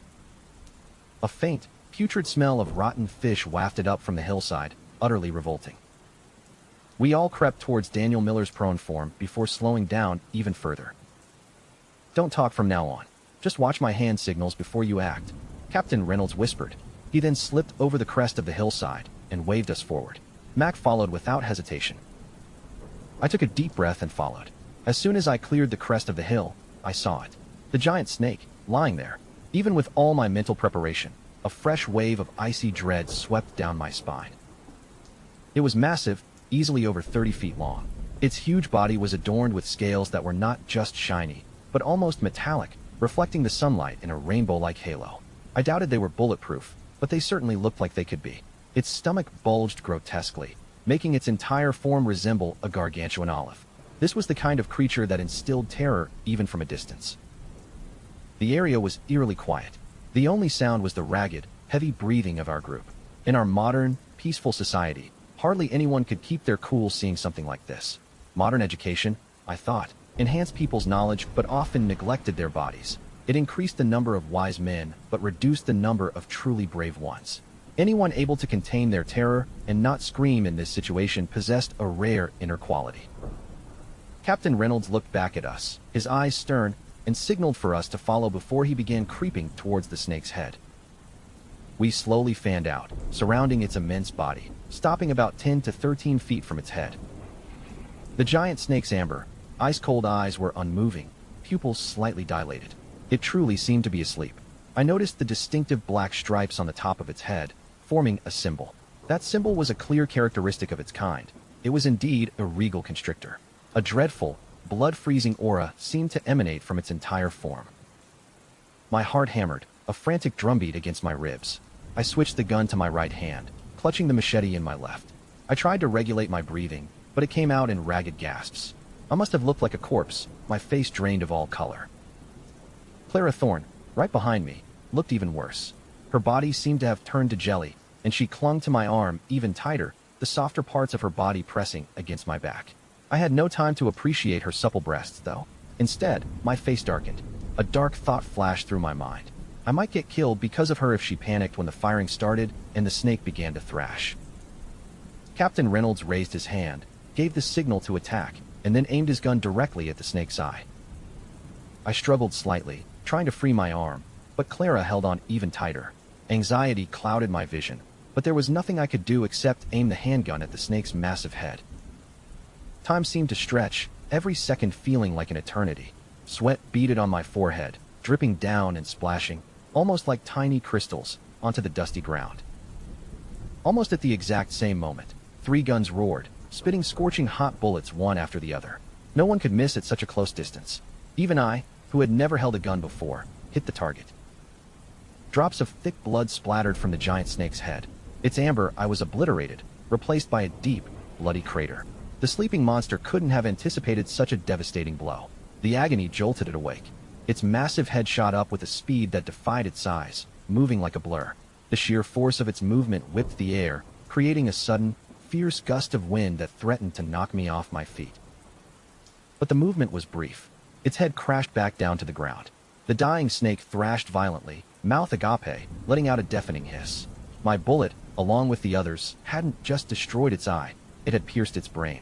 But these creatures were unnaturally resilient. It wouldn't die so easily. It became a whirlwind of destruction, its tail thrashing wildly, creating loud, cracking sonic booms. Nearby trees snapped like twigs, and debris and sand exploded outwards, hitting our skin like a barrage of tiny, sharp bullets, leaving small red welts. I grabbed Clara, who still wouldn't let go of my arm, and dragged her towards the densest part of the woods, running for our lives. Somewhere in the chaos, I heard a distant cry of terror. I couldn't tell whose it was. I cursed silently. Clara was a dead weight. With my enhanced speed, I could have been clear by now. A dark, primal urge to simply let go, to save myself, flickered through me. The continuous, explosive sounds from behind us, coupled with the violent, howling wind, painted vivid, terrifying images of our own imminent deaths. Dragging Clara drained my energy quickly. My lungs burned, and I felt like I couldn't take another step. When I spotted a huge tree ahead, I pushed myself, using every last ounce of my strength to reach it. I collapsed against its trunk, my legs trembling uncontrollably. Clara, however, wasn't satisfied. She wrapped her arms even tighter around my waist, her body racked with shivers. I had nothing left, so I simply let her cling to me. I closed my eyes, feeling the raw, desperate pulse of life within my own body. Perhaps it was the brush with death, but a fierce, undeniable will to survive surged through me. As minutes crawled by, the violent thrashing and booming sounds gradually subsided. I gently pushed Clara away, needing to go out and see what had happened. "Don't. My legs are still numb," Clara whimpered, burying her face back into my chest and clinging on even tighter. "Please, just sit here," I said, my voice strained. "I'll go take a look. If the snake's dead, then we can move." "Okay," Clara agreed, finally releasing me. Her body swayed precariously before she crumpled to the ground. I reached out to help her, but I hadn't fully recovered my own strength. Instead, I lost my balance and ended up being pulled down with her. We were face to face, close enough to feel each other's ragged breaths. Our hearts pounded in unison. I instinctively wanted to get up, but then the memory of nearly dying because of her dead weight flashed through my mind, and a surge of anger flared within me. I might still be alive, but I wasn't about to let her off the hook that easily. My gaze fell to her soft, sweet lips, and in a sudden, almost vengeful impulse, I pressed my mouth against hers. I hadn't anticipated her reaction. Clara struggled for only a moment. Then she responded with an unexpected, intense passion, kissing me back with desperate abandon. Like sparks igniting dry tinder, the kiss quickly flared out of control, hot and fierce. "Clara Thorne." Someone was shouting for us. Clara and I jolted apart, startled, and quickly straightened ourselves before stepping out from behind the massive tree. "There you two are? Were you doing something naughty?" Mac grinned ambiguously, bloodstains streaking his face. Clara Thorne's cheeks flushed a bright red. I was more brazen. Maintaining a neutral facial expression, I calmly changed the topic. "My legs were just numb. What about the snake?" "It's dead. How could it not be after we shot it so many times? It was tremendous, though. If it hadn't been so bloated, it might have killed us," Mac replied, still grinning. Suddenly, I remembered something. I opened my system window, only to find that the mission had not been completed yet. I found it strange and wondered why. Could it be that Victor Stone hadn't been killed by this particular snake, or perhaps he was still alive? Then I realized that the property's window seemed to have changed somewhat. When I checked out all the details, I was overjoyed. I had earned an extra point for my willpower, which had now reached 12 points, and was my second best property after intelligence. I recalled my terrible performance while facing the giant snake and thought, it seems that willpower is related to my mental state. Frankly, I didn't care much about my willpower. If it wasn't for that incident, I might have continued to neglect it. A brave man should be fearless. Being strong didn't only require a strong body and an intelligent brain, but also a powerful soul. Although willpower didn't affect any other properties, it was still as important as any of them. During the fight, my 11-point willpower had been higher than that of the average person, but I had been so terrified that my weakness had taken control of my limbs. I hadn't been able to use my full strength when facing a danger that was bigger than I had expected. If I hadn't been persistent, I would have been as paralyzed as Clara Thorne. When it came to this, I was not as brave as Mac and Captain Reynolds, who were both experienced cops. "Ethan, give me your knife. I want to cut open the snake's stomach. I've called the precinct. Someone will be here soon to carry it out," Captain Reynolds said, walking towards me. He looked at the snake's stomach as well. He was certain that those missing would be found dead inside it. I passed him the knife and followed him. The scenery was a complete mess. Trees had been uprooted or slanted, and the terrain had also changed dramatically. It looked like the whole area had just been struck by a hurricane. A giant snake lay dead on the ground before us. Its mouth was closed tightly with its long, forked, scarlet tongue left outside while blood gushed out. The body was still twitching every once in a while. Apparently, it hadn't turned stiff yet. Clara Thorne looked at it from afar. Her face was pale, her body swayed, and she seemed to be about to collapse again. "It's not dead yet, is it?" I asked. "Close enough. In fact, it is dead. This is just neural spasms," Captain Reynolds replied coarsely. "Let me shoot it one more time." Mac lifted his handgun and fired. The bullet struck the giant snake, drops of blood spattering around. Its body twitched a little before it finally stiffened. "Should be safe. Let's go," Captain Reynolds said, looking relieved. "Where's Officer Daniel Miller?" I asked as I couldn't see him around. "He was unlucky. He got hit by a rolling stone while he was lying prone on the ground and broke his leg," Mac said disdainfully, pursing his lips. He clearly despised Officer Daniel Miller. I was pleased to hear it. I wasn't a saint, but I always repaid kindness with kindness and hatred with hatred. Even though I felt a bit disappointed that I hadn't done it myself, the news still made me happy. The giant snake seemed to be really dead now. It wasn't moving at all when we walked by it. However, when we were about to cut its stomach open, the animal twitched suddenly, scaring us all. In order to avoid any further accident, we waited for another half an hour to let it get even stiffer. We tore off some of its scales, which were each the size of a small palm, to expose the snake's white belly. Captain Reynolds lifted the machete and got ready to cut. The skin was very tough and slippery, so the knife kept slipping. The fact that it had been used to chop off bushes earlier meant that it had gotten blunt. Thus, Captain Reynolds managed to cut only half an inch, and he achieved that by using up most of his energy. "Just let me do it," I suggested. I couldn't stand watching him anymore. "All right." Captain Reynolds shook his head and passed the knife to me. He shook his aching wrist and said with a bitter smile, "This skin is too tough. Put a few of them together, one on top of the other, and you'll have yourself a bulletproof vest." I was intrigued. "I'm interested in it. Can I please have some?" "Sure, it's not a big deal," Captain Reynolds said indifferently. "After all, you did have a part in killing it too. We'll just split it into equal parts." "Unfortunately, its meat must not taste good. It's disgusting just thinking of the corpses there must be in it," Max said, looking disgusted. He usually didn't mind eating wild animals, but he dared not eat this particular snake. I smiled and took the machete. I examined it carefully, touching the tip to test its sharpness. I opened my legs slightly and focused while holding the knife with both hands. Then I swung it down, and a stretch of white light flashed like lightning. If the scene had been playing in slow motion, one could have seen the tip of the knife just barely touch the skin. It had been fast, though, producing only a short, soft sound. A 2-inch long, smooth cut had been formed on the tough skin. The depth of the cut was less than 1 millimeter, and there wasn't even any blood oozing out. Everyone was surprised to see it. Such advanced knife skills were like art. It looked truly marvelous. I breathed out. It looked amazing, but it was only my ability to control my strength perfectly and cut faster. A normal person could achieve it too with a couple of years of practice. The ability to control one's strength was crucial when handling a knife. Nevertheless, my 5-point knife skills still needed some time to improve. I had to learn how to focus if I wanted my every cut to be accurate. I made one more cut and then rested for a while. I repeated this process dozens of times until the skin was finally cut open. The inner organs flowed out slowly, and the atmosphere became heavy with that stinky smell. The bloated stomach looked like an overinflated balloon. I looked at Captain Reynolds. Captain Reynolds nodded heavily. I took a deep breath and cut it open little by little using the machete. For corpses covered in gastric acid fell out. The gastric acid splattered all around. I jumped away. The acid had altered the corpses beyond recognition.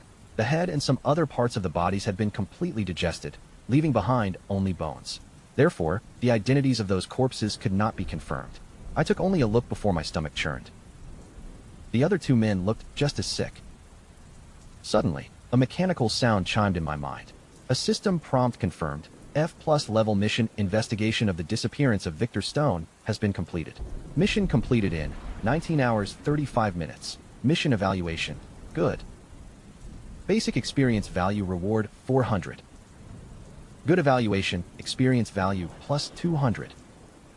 You have leveled up. You have been rewarded 1 property point and 5 skill points. Your current level is level 4. Your energy and injuries will all be recovered. Finally, I had leveled up. I was delighted, but soon I became sad. Although I had not been very close to Victor Stone, we had at least been friends. If the mission had been completed, then that meant he was one of the corpses. I turned on the properties window. Character, Ethan Vance. Profession, Foreign Trade Specialist at Aegis Global Trading. Experience, 300/2400. Attributes, Strength, 10, 10, Dexterity, 11, 10, Physique, 11, 10, Intelligence, 13, 10, Sensory Perception, 10, 10, Willpower, 12, 10. Skills, Science 16, Math 14, Mandarin 19, English 16, Finance 17, Computers 9, Dancing 1, Drawing 3, Gaming 6, Negotiating 9, Networking 7, Cooking 3, Driving 1, Hand-to-hand Combat 4, Knife Skills 5. Unique Skill, Identification. Unassigned Property Points, 1. Unassigned Skill Points, 5. Incomplete Missions, none. When it came to the physical properties, I used to analyze them roughly. I divided them into 3 categories. 1. The ones that were difficult to upgrade, such as intelligence and dexterity, whereby upgrades were limited no matter how hard one tried. 2. The ones that were moderately difficult to upgrade, such as strength and physique, whereby upgrades could be easy if you trained hard enough, but after you reached a certain level they became more difficult. And 3. The ones that were easy to upgrade, such as willpower and sensory perception. Although the method to upgrade sensory perception was not yet known, upgrading it should be fast after one managed to identify the method. As the property point received from each level up was very precious, I would definitely not use it without putting some thought into it first. Each property point required careful planning. Those in the first category would be top priority. I would only add points to the second category when the threshold level had been reached. As for the third category, I planned to let it upgrade automatically. Before this mission, I would have definitely added the property point to intelligence, because during peaceful times intelligence was more useful than anything else. It was the key to help you climb up the social ladder. But what had happened that day had completely changed my way of thinking. The world had started to change, and it would only become more dangerous in the future. Therefore, physical abilities would give me a much bigger sense of security. I thought for a while before I decided to add my only property point to dexterity. As soon as I added the point, my body temperature suddenly increased, and then went back to normal. I suddenly felt like the world had changed. It felt like someone had pressed the slow motion button. The sounds of insects buzzing and birds singing seemed to be longer, and there was a kind of ethereal silence. Everything seemed to move a little slower. As I was used to the effect of dexterity upgrades, I knew that this was a phenomenon caused by accelerated nerve reflexes. That's why I was not surprised. I just needed some time to adapt. I looked at my skill points and decided to ignore them for the time being. In order to put my knife skills to use, I would need to have a knife. However, knives were largely controlled and limited in this part of the world. Plus, I hadn't decided yet whether I would continue practicing this skill. I stepped aside, the lingering metallic scent of blood and viscera still thick in the humid air, trying to ignore the grim scene. Officer Marcus, Mac, Riley, and Captain Reynolds, both professionals hardened by years of confronting the ugly realities of the world, nevertheless covered their noses as they used a wooden stick to carefully rummage through the contents of the giant regal constrictor's stomach. They had to confirm the victims' identities, a gruesome but necessary task. They were cops, after all, used to worse sights than this. Before long, the support team arrived, their heavy boots crunching on the path we'd carved. They were a mix of uniformed officers and forensic personnel. Their initial shock at the sight of the colossal snake was palpable, but they quickly regained their composure upon realizing it was dead. Officer Daniel Miller was among the first to be carefully carried down the ridge, his leg undoubtedly broken. As he passed, he turned his head, and his eyes met mine. There was a complex mix of confusion, anguish, and perhaps even fear in his gaze. He looked away quickly. There was nothing left for me to do here. My mission was technically complete, even if the outcome was devastating. A huddle of officers whispered with Captain Reynolds and Mac for a while. Then, with practiced efficiency, they donned rubber gloves, meticulously bagged the heavily digested remains of the victims in transparent plastic, and began the solemn task of carrying them down the ridge. Officer Clara Thorne had been silent for a long time. She looked distant, lost in her thoughts, and kept her distance from me. After what had happened between us, the desperate, adrenaline-fueled kiss, I wanted to say something, anything.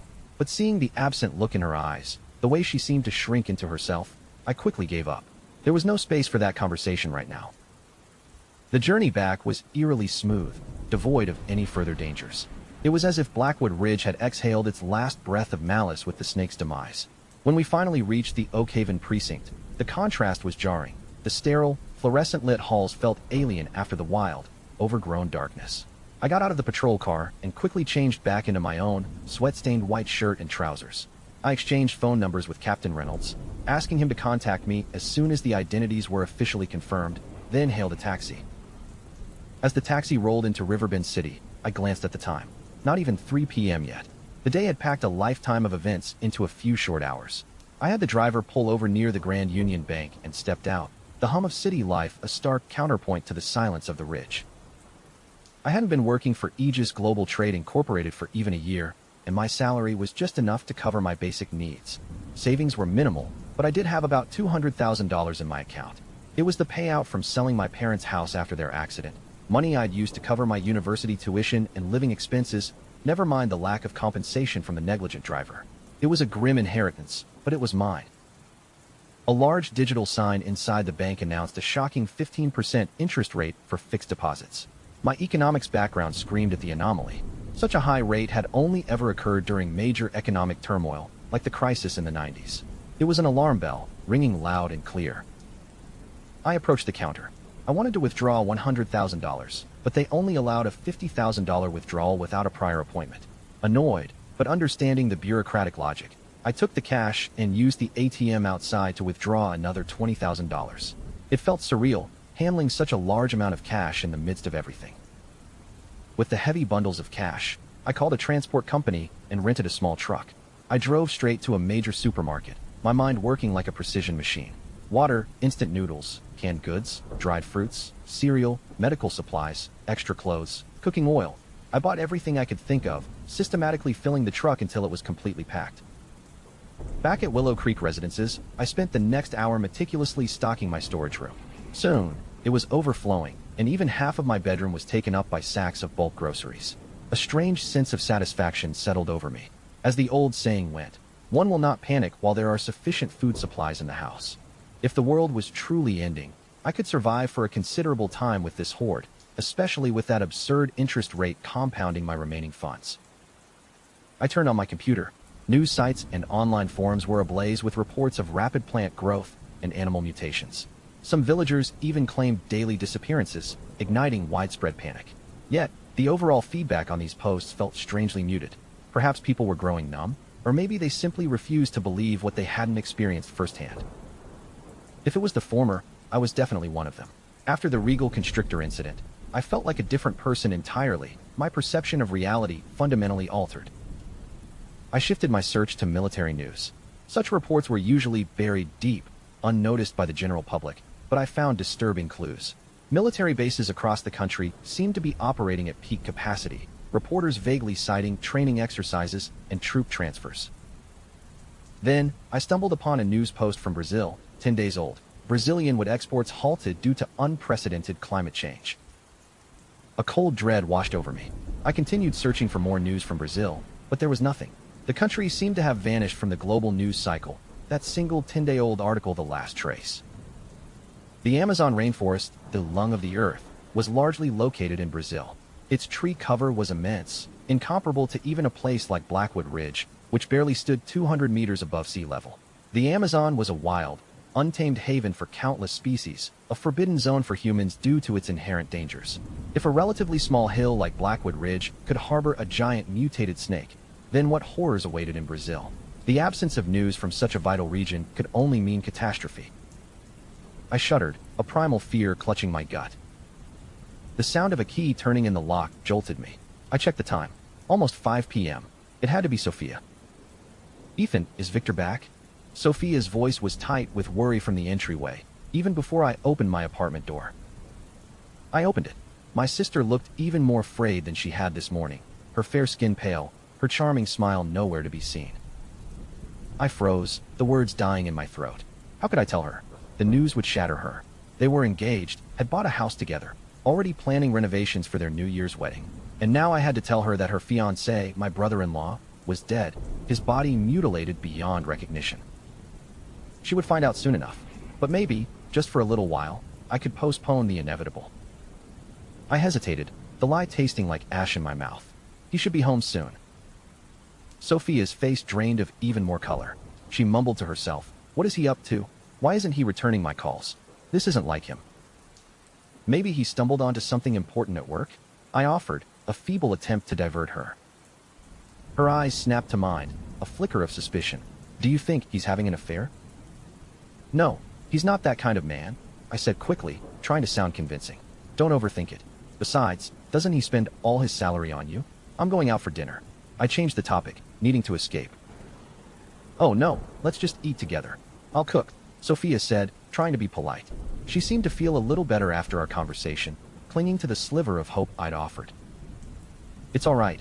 I shouldn't always eat for free," I said, already walking out the door. The lie was eating at me. I couldn't bear to face her over a meal, knowing what I knew. I found myself at the small eatery near the district entrance, a place I frequented.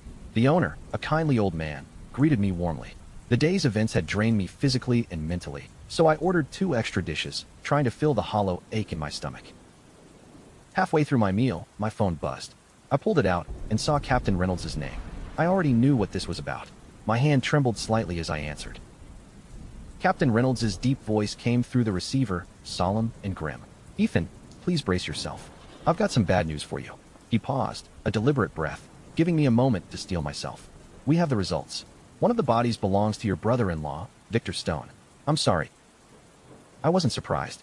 I'd known it since this afternoon. "Thank you, Captain Reynolds," I said, my voice flatter than I expected. I had already guessed as much. "Have you contacted Sophia?" "We've already had someone from another unit reach out to her," he confirmed. "Considering the body is beyond recognition and has already begun to decompose, I suggest the family cremate it right after seeing him for the last time. It'll be easier on everyone." "Okay," I managed. "I'll talk to her." "The dead don't rise from the grave, Ethan," Captain Reynolds said, his voice softer now. "You have my sincere condolences. Goodbye." I hung up, the words echoing in my mind. The dead don't rise from the grave. A chilling thought, given the way the world was changing. I sat there for a moment, silent and numb, before quickly paying the bill and heading back home. As soon as I opened the security door to our apartment, a strong, acrid smell of burning food hit my nose. A jolt of alarm ran through me. I ran into the kitchen, my heart pounding. Sophia was on the floor, paralyzed, a spatula still clutched in her hand. Smoke billowed from the wok on the gas stove, flames licking around the edges. She must have been cooking when the call came. I sprang into action, quickly turning off the gas. Grabbing a bowl, I filled it with water from the tap and poured it into the wok. The water evaporated with a violent hiss, the smoke momentarily intensifying before fading. I looked at Sophia. She was still in the same position, staring blankly ahead, not even reacting to my sudden entrance or the commotion.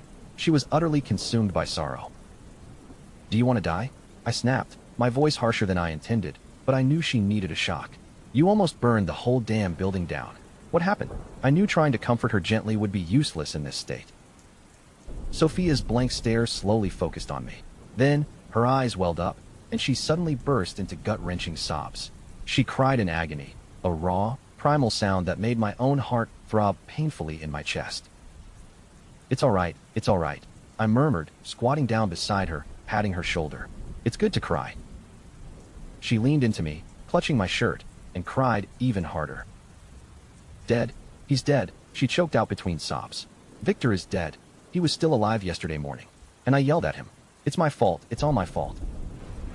"No, it's not," I said, my voice firm despite the tremor in my own gut. "It's life. It wouldn't have happened if he hadn't gone to Oakhaven." I watched Sophia sleep. After she'd cried herself into exhaustion, I had easily scooped her up, carried her to her room, and laid her gently on the bed. As I tried to pull my hands away, Sophia, seemingly caught in a dream, tightened her embrace. Then, a whisper escaped her lips in her sleep. "Victor, don't go."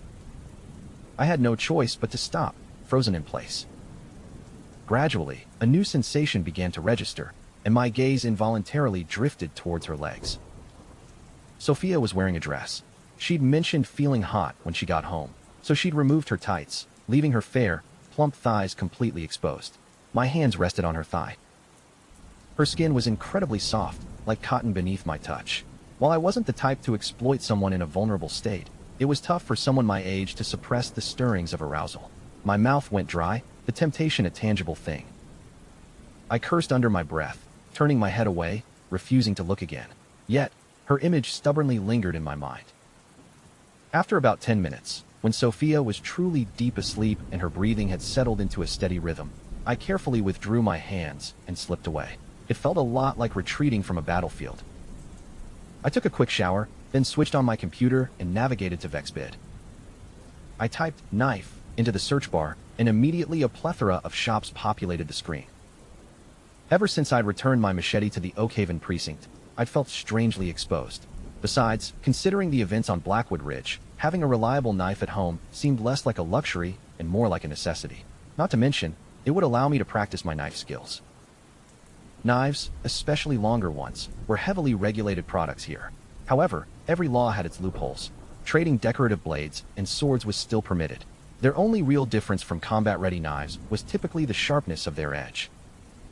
I clicked on one of the online shops. All the blades and swords were remarkably expensive. The cheapest was over 1,000 credits, with some reaching 20,000. I browsed a few more shops, but the prices remained consistent. I decided to stick with the most popular shop and discovered they also offered custom orders. In my gut, I knew that if I had faced that giant regal constrictor alone, the ordinary machete I'd used wouldn't have been sufficient. It simply wouldn't have penetrated its hide. Therefore, if I was going to buy something, I needed the sharpest, biggest blade I could find to ensure I wouldn't face such danger again unprepared. I clicked open the Vexbid chat box and typed, "Do you offer customization?" A salesman replied almost immediately. He skipped the pleasantries and got straight to the point. "What materials are you looking for, and what are the specifications?" "Around 1.45 meters long, suitable for hacking. Any material recommendations?" "At 1.75 meters tall or 1.76 meters in shoes. This length felt perfect for me." People usually opt for tool steel, high-speed steel, or H13. These are generally sufficient for basic needs. Of course, we also have some imported specialty steels, but their prices are significantly higher. "You know what I need?" I asked, a flicker of curiosity in my tone as I sensed his implication. It's no secret. The number of people buying blades for self-defense has been on the rise. I serve hundreds of customers every day. "What do you recommend then?" I typed after a moment's consideration. "A wise choice. I recommend a specialized steel alloy. It's corrosion-resistant, boasts incredible durability, and has exceptional hardness. Many renowned blades are crafted from this very material. Furthermore, when properly heat-treated, its hardness can reach around 60 HRC, which is enough to cut through iron with ease. The material is scarce right now, and I can only procure small quantities. That's why the prices are steeper." "What's the cost range?" I inquired. "We charge by weight. It's 10,000 credits per kilo for the finished product. These prices are admittedly high, but they're rising daily. You might not even be able to get one in the future, regardless of how much cash you have. Send me pictures of a sample." I didn't think the salesman was trying to deceive me, but his tone, combined with what I'd witnessed in Oakhaven Township, suggested that many people were indeed acquiring weapons. The salesman was efficient, sending over a dozen pictures in a short span. I scrolled through them and chose a style that resembled a greatsword, because it looked like it could be wielded effectively with either one or two hands. "I'd like the one in this picture. It weighs 4 kilograms. When can you send it to me?" It would still be heavy given my current strength, but I knew my strength would only continue to grow. "Your order is finalized. You may need to wait another 2 to 3 days, the salesman replied. "I need it quite urgently. If you can get it to me by tomorrow, I'll pay an extra 3,000 credits. I typed quickly. Money, I'd learned, had the power to accelerate things. The salesman seemed to be thinking. After about 10 seconds, he typed, 5,000. Transfer it to my account. My account number is. You'll need to make the deposit first. I hesitated for a moment before deciding. Okay, deal. It was only 5,000 credits after all. I could afford to lose that much.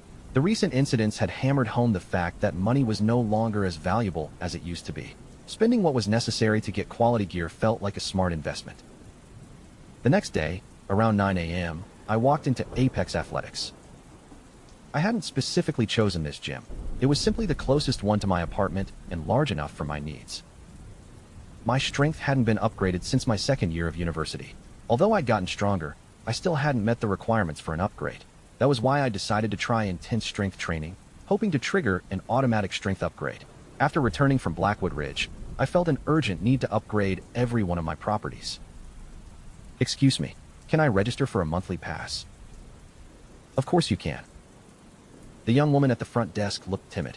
When she saw me walk in, she stood up and introduced herself. We offer several different passes. Besides a 3-year pass, a 1-year pass, a season pass, and a monthly pass, we also have a day pass. All these cards grant you access to the gym's basic facilities. The monthly pass is 600 credits, but if you sign up for a 1-year pass, we can give you a 50% discount. No matter your pass type, you get a free shower and a locker. We also offer various training courses with professional coaches, yoga, free combat, dancing, swimming, and more. If you have specific preferences, you can request a personal trainer or a masseuse, but those services are an extra charge. I considered my options before asking, how much is the season pass? 1,500 credits. Then I'll take a season pass, please, I said. The girl nodded, pulled out a form, and handed it to me. Please fill this out. How much does it cost to hire a personal trainer? I still had plenty of credits in my bank account. Now wasn't the time to scrimp. 100 credits per hour. You can reload your card, and the fee will be deducted automatically, she said, beaming at me. Then please help me reload it. After I filled out the form and paid with my credit card, the girl handed me a member card. The member card number is also your locker number. The lockers are in the changing room. I took the card and walked to the second floor. The area was massive, over 1,000 square meters, divided into several sections. The central area was lined with rows of gym equipment. It was Saturday, typically a busy day, so the gym was bustling. It wasn't just muscle-bound guys, white-collar workers in tracksuits, or urban women striving for slim figures. There were older people and even kids. I hadn't brought any change of clothes, so I didn't head to the changing room. I went straight to the main gym area and called for an attendant. A tall girl approached me. She was wearing white tennis clothes that left her pale legs bare and smiled professionally. I need a personal trainer for 2 hours. I'd prefer someone professional. Yes, sir. We're a reputable gym, so we have many retired or active bodybuilders working as coaches. Please wait a moment. The attendant took my card with a smile and walked away. Shortly after, a middle-aged, muscular man in a singlet came over. I immediately got a bad vibe from him. Sir, interested in bodybuilding? Perhaps his facial muscles were so developed that his smile seemed rigid, but he definitely looked strong. Just call me Ethan. Frankly, I'm not interested in bodybuilding. I wasn't looking for a bulked-up physique. Muscles might look attractive, but they could be difficult to coordinate. Sacrificing dexterity to solely increase strength wasn't worth it. It required more than just raw power to properly absorb a blow. I just want to get stronger and increase my stamina without sacrificing my dexterity. I want to achieve this in a short period of time. That's why I need your help to create a customized, intense training routine. I emphasized the end of my sentence, conveying my determination. Of course, that's my job. The coach gave me a stiff smile before continuing. Intense training is a scientific process designed to break down your body tissue so it can rebuild stronger. If you haven't warmed up yet, I'd suggest jump rope. The trainer had seen plenty of clients like me, and most of them didn't last long.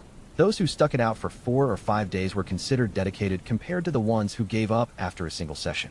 This was because, after an intense workout, their bodies ached, testing their willpower. Today's comfortable life made most people quit after their first try. I ran, I said. For how long? The man asked, slightly surprised. Half an hour, I replied after a moment's thought. Okay, that's good. If you've already warmed up, then we can do some muscle training. First, I need to see your strength limit. Lie down on that bench and push each time I add weight. The man found an empty bench press and gestured for me to lie down. Relax your muscles and shoulders and take a deep breath.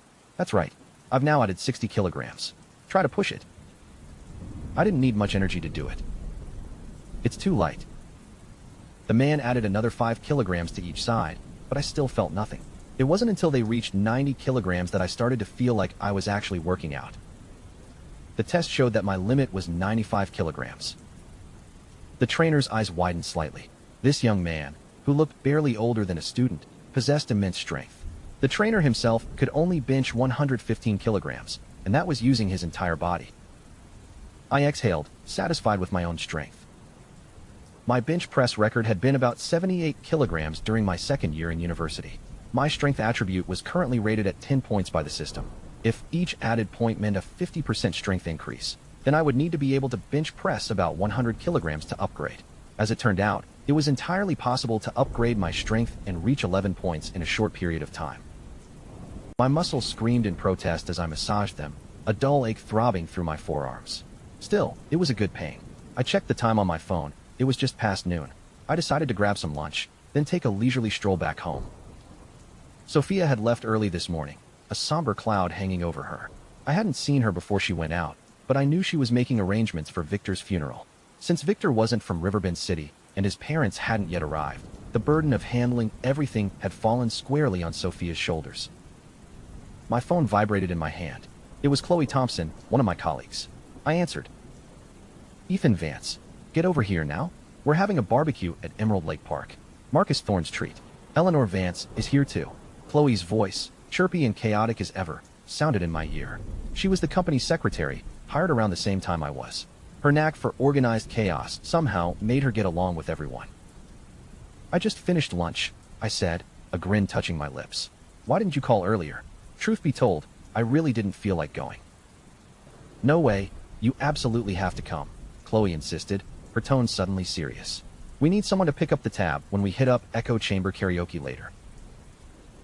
So it's my wallet you're missing," I chuckled. "All right, fine. I'll grab a cab now. You're talking about the open-air barbecue area at Emerald Lake Park, right?" A strange thought crossed my mind. I might not get to see these guys again after this. I was planning to resign soon, after all. "Yep, same spot we always go to. Hurry up, or there won't be anything left." I hung up, hailed a taxi, and directed it towards Emerald Lake Park. Emerald Lake Park was a renowned scenic area in the Azure Coast region. It was the prime spot for dates, recreation, and all sorts of fun activities. It was stunning no matter the season, beautiful year-round, and always drew in a crowd of tourists. Thanks to the recent climate shifts, Lake Seraph had become even more crystal clear, shimmering like a sapphire embedded in the heart of the park. Even the water lilies, blooming unusually large and vibrant, added to the breathtaking scenery. Being a Saturday, Emerald Lake Park was bustling. Couples dotted the meadows everywhere I looked. I hopped out of the cab and made my way towards the open-air barbecue zone by the lakeside. It didn't take long to spot them. They had apparently just set up.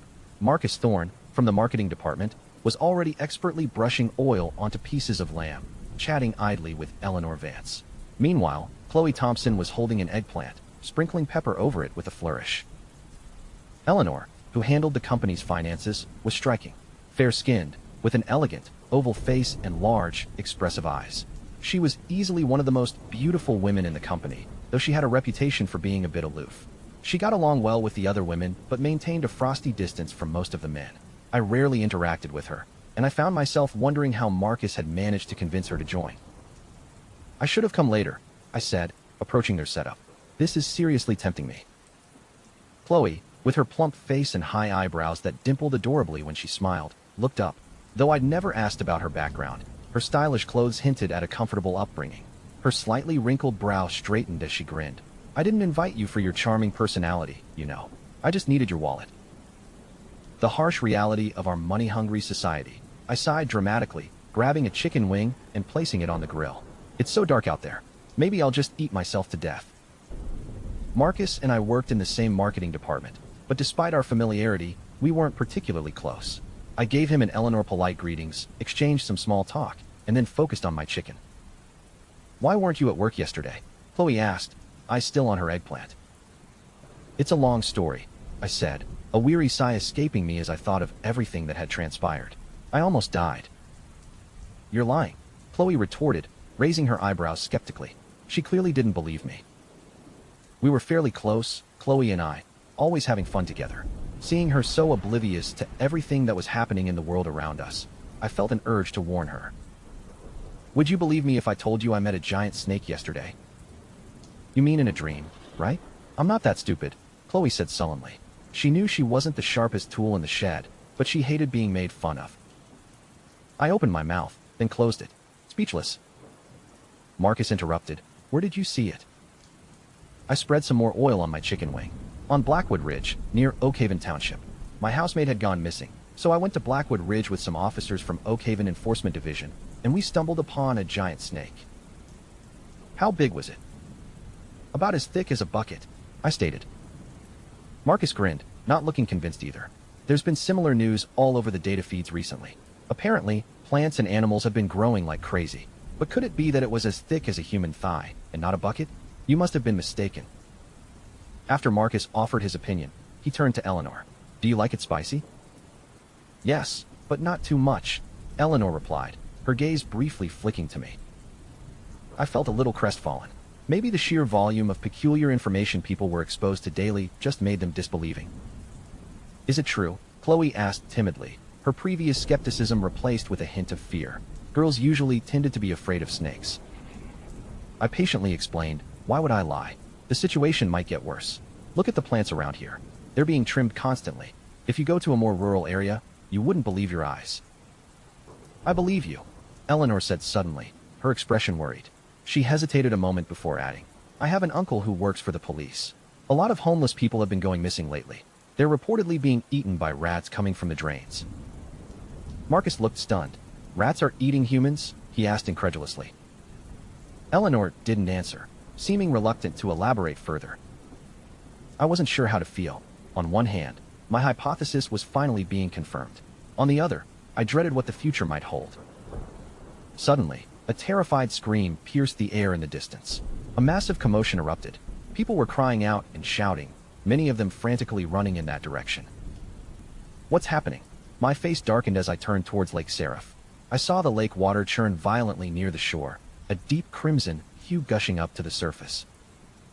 A long, distinct line suddenly appeared on the water's surface, cutting through it like a sharp blade. This ripple moved with incredible speed, reaching the blood-red section of water in mere seconds. Whirlpools began forming on the water, one after another. Each was about a meter wide and half a meter deep. Some collided, either dissipating or merging into an even larger vortex. The crowd scattered wildly for a while, before realizing that whatever monster was in the lake couldn't actually leave the water. Then, everyone just stood there, staring. Some tried to figure out what had caused it, while more people joined the growing crowd, drawn by the commotion. News spread like wildfire. A couple had died. They had been making out by the lakeside, and because of the heat, had taken off their shoes and dipped their feet into the cool water. Nobody had noticed precisely when the first ripples on the lake's surface had appeared. A peculiar black fish had suddenly leaped out of the water and dragged the man beneath. Since they had been embracing at the time, the woman was pulled under with him. They had died together. The police arrived at the park swiftly following the tragedy, and the site was quickly cordoned off. Some of the officers didn't seem surprised at all. When they were told what had happened, they immediately contacted their superiors. I think we can't stay here any longer. Let's go, Eleanor said, her palms clenched, her face pale. The tragedy must have truly shocked her. Okay, Marcus exclaimed, then suddenly turned to me. You were telling the truth about that snake, weren't you? I nodded grimly. I've decided to quit my job. You should get ready too. Things might get worse than you can imagine. As we walked out of the park, a few police cruisers pulled up. Emerald Lake Park would need to close for a few days to ensure all the strange fish in the lake were dealt with. We reached the junction. Are we still going to sing karaoke? I asked. You guys go ahead. I'm not in the mood anymore.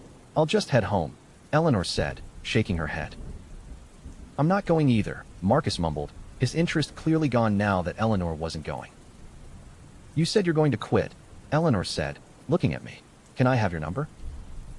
I was slightly bewildered but quickly replied, of course. Keep in touch. Eleanor beamed, shaking her smartphone at me. I'm going home. I'll take you, Marcus offered immediately. No, it's all right. I'll just grab a cab, Eleanor declined, shaking her head again. After exchanging numbers, I slipped my phone back into my pocket and looked at Chloe, who was still staring blankly into space. Why are you still in shock? You're not scared, are you? What happened was awful. Why aren't you reacting at all? Chloe retorted, looking at me oddly. Men tend to be braver, I said lightly. Compared to what had happened the previous day, this felt like almost nothing. That's why I wasn't afraid. Marcus isn't. I think he's quite terrified, Chloe countered. Are you looking for excuses? I didn't want to gossip, so I decided to change the subject. It seems nobody wants to go. Are we still going? Of course we are. Why wouldn't we be going? Chloe declared loudly. Just the two of us. I was slightly confused. What? Two people can't sing together. Chloe shot back, glaring at me playfully. Okay. You just have to make me spend credits, don't you? I couldn't help but say. We walked towards the nearest echo chamber karaoke, talking as we went. You said you went to Blackwood Ridge yesterday. Did you find your housemate after all? Chloe asked curiously. He was dead. I'm not going to tell you how. It would give you nightmares, I said with a sigh. Don't tell me he was swallowed by that snake. Chloe gasped, widening her eyes. I didn't say anything, I replied innocently. Your face did, though. If I have nightmares tonight, it'll be your fault, Chloe scolded, but there was a hint of a smile in her voice. Reality is more dreadful. At least you can wake up from nightmares. I'll give you a piece of advice. When you get back home, buy lots of food and groceries. The more, the better. I'm worried that things will get much worse, I warned her. Actually, my dad has already bought a lot, Chloe murmured, almost to herself. He's even built a basement. At first, I thought he was overreacting. After all, he does have a record. He spent a lot of credits building a ship with his friends prior to the prophecy of the world ending in 2012. That had made us all laugh for quite some time. If something really bad happened, you could come to my house. Chloe's voice dropped, her head bowed, a faint blush spreading across her cheeks. I was taken aback. I looked at Chloe silently for a moment before replying. Thank you. If I need shelter, I will look for you. We remained silent for the rest of the walk, both lost deep in our own thoughts. The karaoke plans were ultimately scrapped. Chloe Thompson's mother had called, and it sounded urgent, so Chloe decided to head home, though she clearly didn't want to. Sophia Chen didn't come home that evening either. I switched on my desktop computer, intending to play a game, but then thought better of it. I couldn't settle down. A deep sense of unease gnawed at me, a frustrated energy that made me want to scream. I kept scratching my head, trying to dislodge the feeling. Finally, I walked into the living room and started shadow boxing. My free combat skills were only at 4 points, but combined with my 12 points in dexterity, my attacks felt incredibly potent. My movements in the empty air produced soft swishes and whooshes. I knew if these were real strikes, I could seriously injure someone, perhaps even kill them if I hit a vital point. At first, my shadowboxing was just a way to vent stress. Every single move I made was laced with raw aggression. But then, an odd thing happened. I found myself getting addicted to it, slowly discovering the sheer joy of the exercise. I felt pumped, excited. A system notification chimed in my mind. After a sufficient training period, your free combat skills have improved. 1 point for free combat. I'd been so engrossed I hadn't even realized I'd gotten a skill upgrade. I must have been at it for almost an hour. When I finally stopped, a small puddle of sweat had formed on the floor beneath me, and my shirt was completely drenched. My blood felt like it was boiling, circulating fast. I savored the feeling. It was the first time I'd trained for so long. I hadn't expected it to be so addictive. Feeling considerably better than before my impromptu session, I headed straight for the bathroom to shower. I couldn't predict future turmoil. The only thing I could truly control was myself, and if I wanted to be ready for whatever challenges lay ahead, I had to keep improving. Whether in the Stone Age or the 21st century, capabilities were always the key to survival. Only the level of cruelty changed. My past training had been about getting strong, and that goal remained unchanged. The next morning, Captain Reynolds called me, telling me to pick up the snake skin right after breakfast. I immediately hailed a cab and headed to Oakhaven Township. I found Captain Reynolds and Officer Marcus Mack Riley having tea in a restaurant. Hi, Captain. Hi, Mac. There you both are. I greeted them, smiling. They just stared at me, not saying a word. I started to feel uncomfortable. I offered an awkward smile. What's wrong with you two? Why are you looking at me like that? Captain Reynolds cleared his throat and fixed me with a serious gaze. I felt a pang of panic. Had I somehow gotten tangled in a criminal case? The only fight I'd had recently was with Officer Daniel Miller. What if Daniel was dead? No, I immediately rejected the thought. If that were the case, I'd be meeting them at the precinct, not a restaurant. I decided to just ask directly. Did something happen? Captain Reynolds tapped the table with his finger, replying slowly. No, nothing happened. But we have some questions for you, and you'd better tell us the truth. He paused, then continued. What's the real relationship between you and Victor Stone? What you told us before doesn't match my investigation report. I believe you know us both well enough. It's your call whether to tell the truth or keep lying. He was trying to intimidate me, indirectly. I listened to Captain Reynolds, trying to figure out the best approach. I knew I couldn't hide it any longer. I replied with a grin. I see his girlfriend, Sophia, like a sister, so it makes sense to treat Victor as a brother-in-law, doesn't it? Besides, it was just a spur-of-the-moment idea during a stressful time. Is it really so bad to be passionate and helpful? Mac Riley laughed. Of course not. However, you seemed a little too passionate, which strikes me as suspicious, if you ask me. I carefully countered. Is this an occupational hazard? I know you meet a lot of bad people in your line of work, but it's unfair to question a good person. Don't you agree? Mac tried to pry further. Oh, really? Do you have a crush on that woman? I think so, otherwise you wouldn't be so passionate about her. I heard that the two of you are living together. Is it true? They had met all the family members of the victims, and Sophia Chun had certainly made an impression. They'd only found out she wasn't my sister after talking with her. Captain Reynolds and Mac had clearly decided to tease me. I'm not that kind of person. I was speechless. While I did find Sophia attractive, I would never have done something like that to Victor. Hey, enough. We've got more important matters to discuss. Captain Reynolds interrupted Mac. Here's the deal, Ethan. Would you like to join the Oakhaven Enforcement Division? We're talking about an official officer role, which is different from working in federal defense, Captain Reynolds told me. An officer? I thought that required specific qualifications, I said, uncertain. That's how it used to be.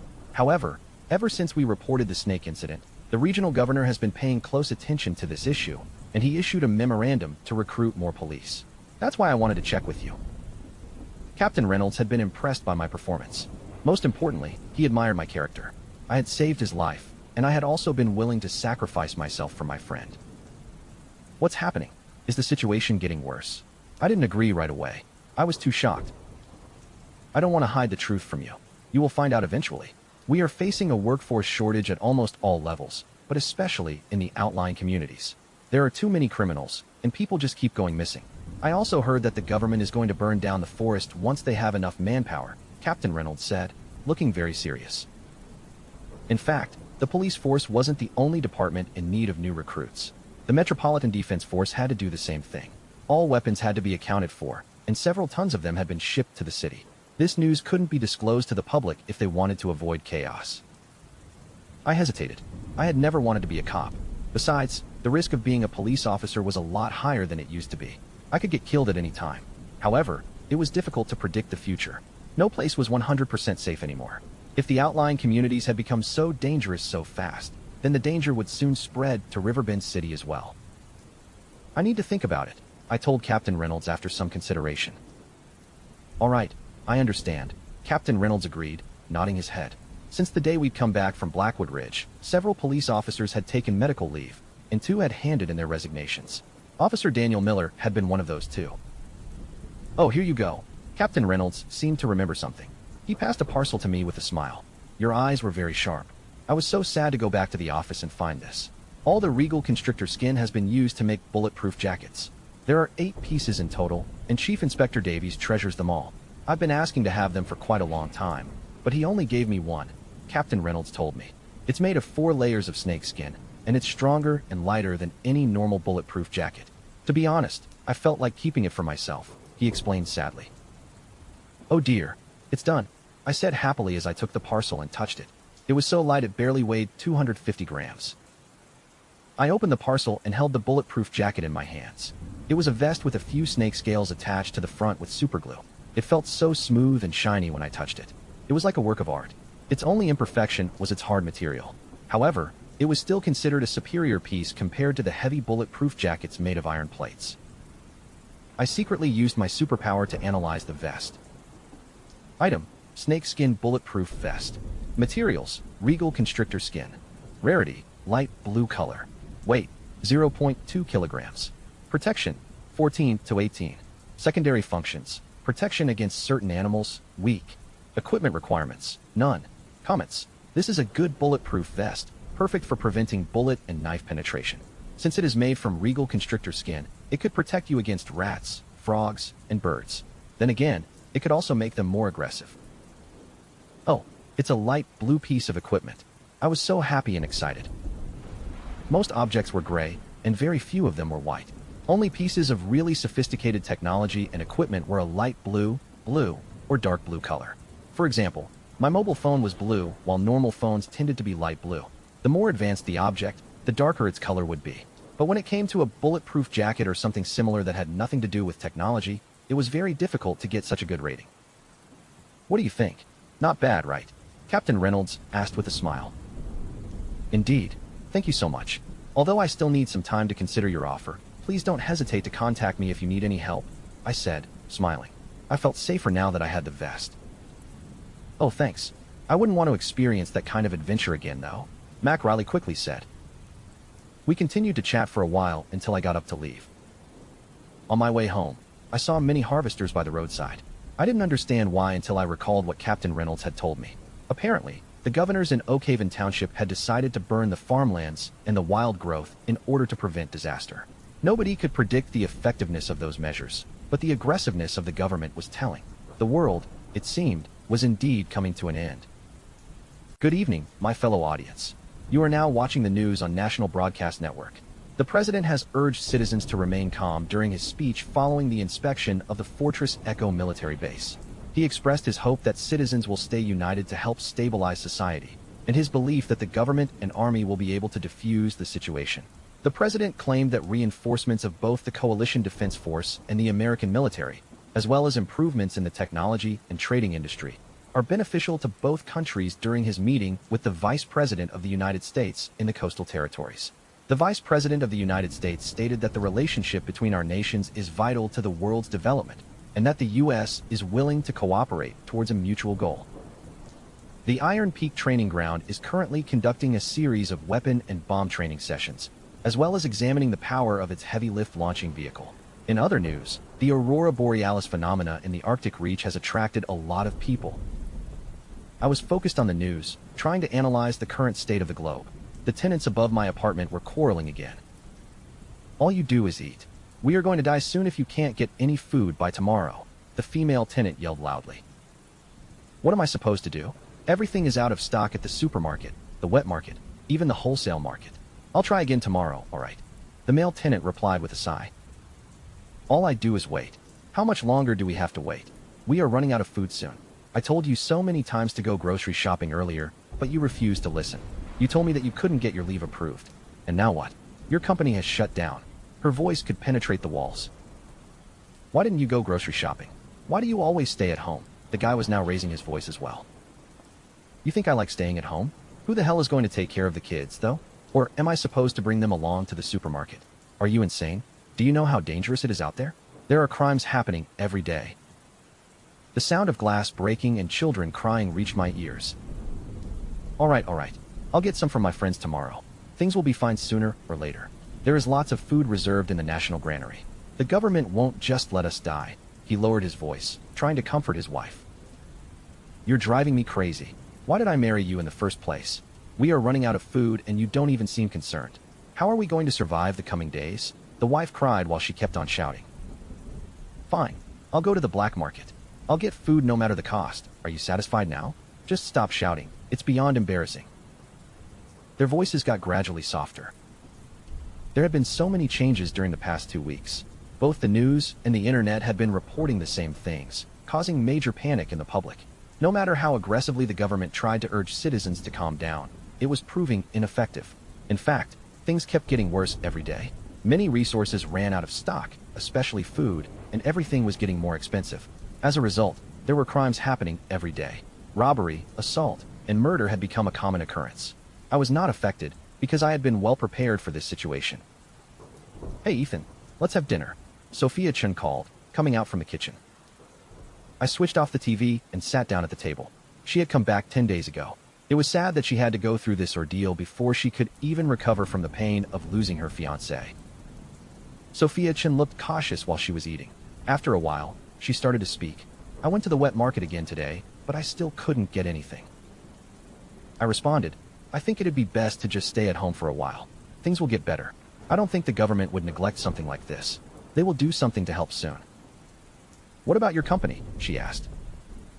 I have no idea. Everyone is worried. No one can get any work done. I don't know how long this can go on for, I replied. Sophia Chen looked depressed and said, I'm planning to move back to my hometown. I'm worried about my parents.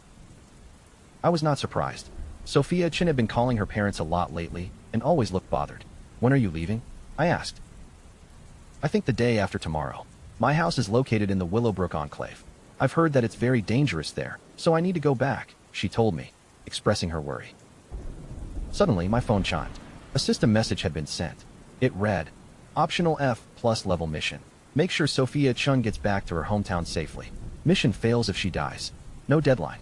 Accept/decline. Oh no. Another F+ level mission? One of my hands went stiff. Are you alright? You look sick, Sophia Chin said gently. Oh, I'm fine. When are you leaving again?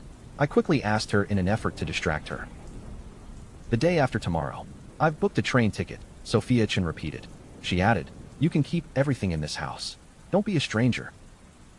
She looked happier at the thought of returning to her hometown. I felt uneasy looking at her smile. Sophia Chin would probably die if I declined the mission. I could not put her in such danger. I was silent for a while before I said, Since you're so generous, how about I accompany you there? That'd be great. I have lots of things to carry though, so don't complain later. Sophia Chin did not reject my offer because she thought that I would just accompany her to the train station. Plus, she would be gone forever and wouldn't be coming back to Riverbend City anymore. Even though she had been throwing lots of things away, there was still quite a lot to carry, and she had even considered shipping it back to her hometown. I think you misunderstood. I meant I'll be accompanying you back to your hometown. It's very dangerous in the Willowbrook Enclave. It's too risky for you to go there alone, I said in a serious tone. Oh, I'll be fine, don't worry. It's not that far away. It's just an hour's journey by train, Sophia Chin said. She had looked surprised for a second. Alright, here's the deal. I'm not letting you go back alone. I'm going to book a ticket online right now. What's the destination and departure time? I asked. Silverstream City, 1:30 p.m., Sophia Chen answered. She knew that I would insist on following her. She was not an opinionated person, plus, all the bad news she had heard on TV and read on websites had made her really worried. However, at the same time, she was facing a dilemma. She did not know how to explain to her parents who I was.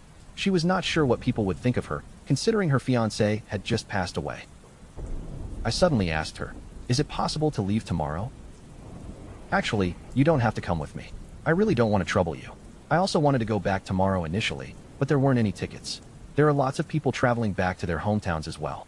It's very difficult to get one. I waved my hand before saying, I've resigned already, so my schedule is wide open. Just need to book a ticket. I walked to my room, logged onto the railway service website, and booked it. I returned to my bedroom after dinner. I took out a long wooden box and removed the lid. There was a great sword lying inside it in a sheath. There were special designs engraved on it.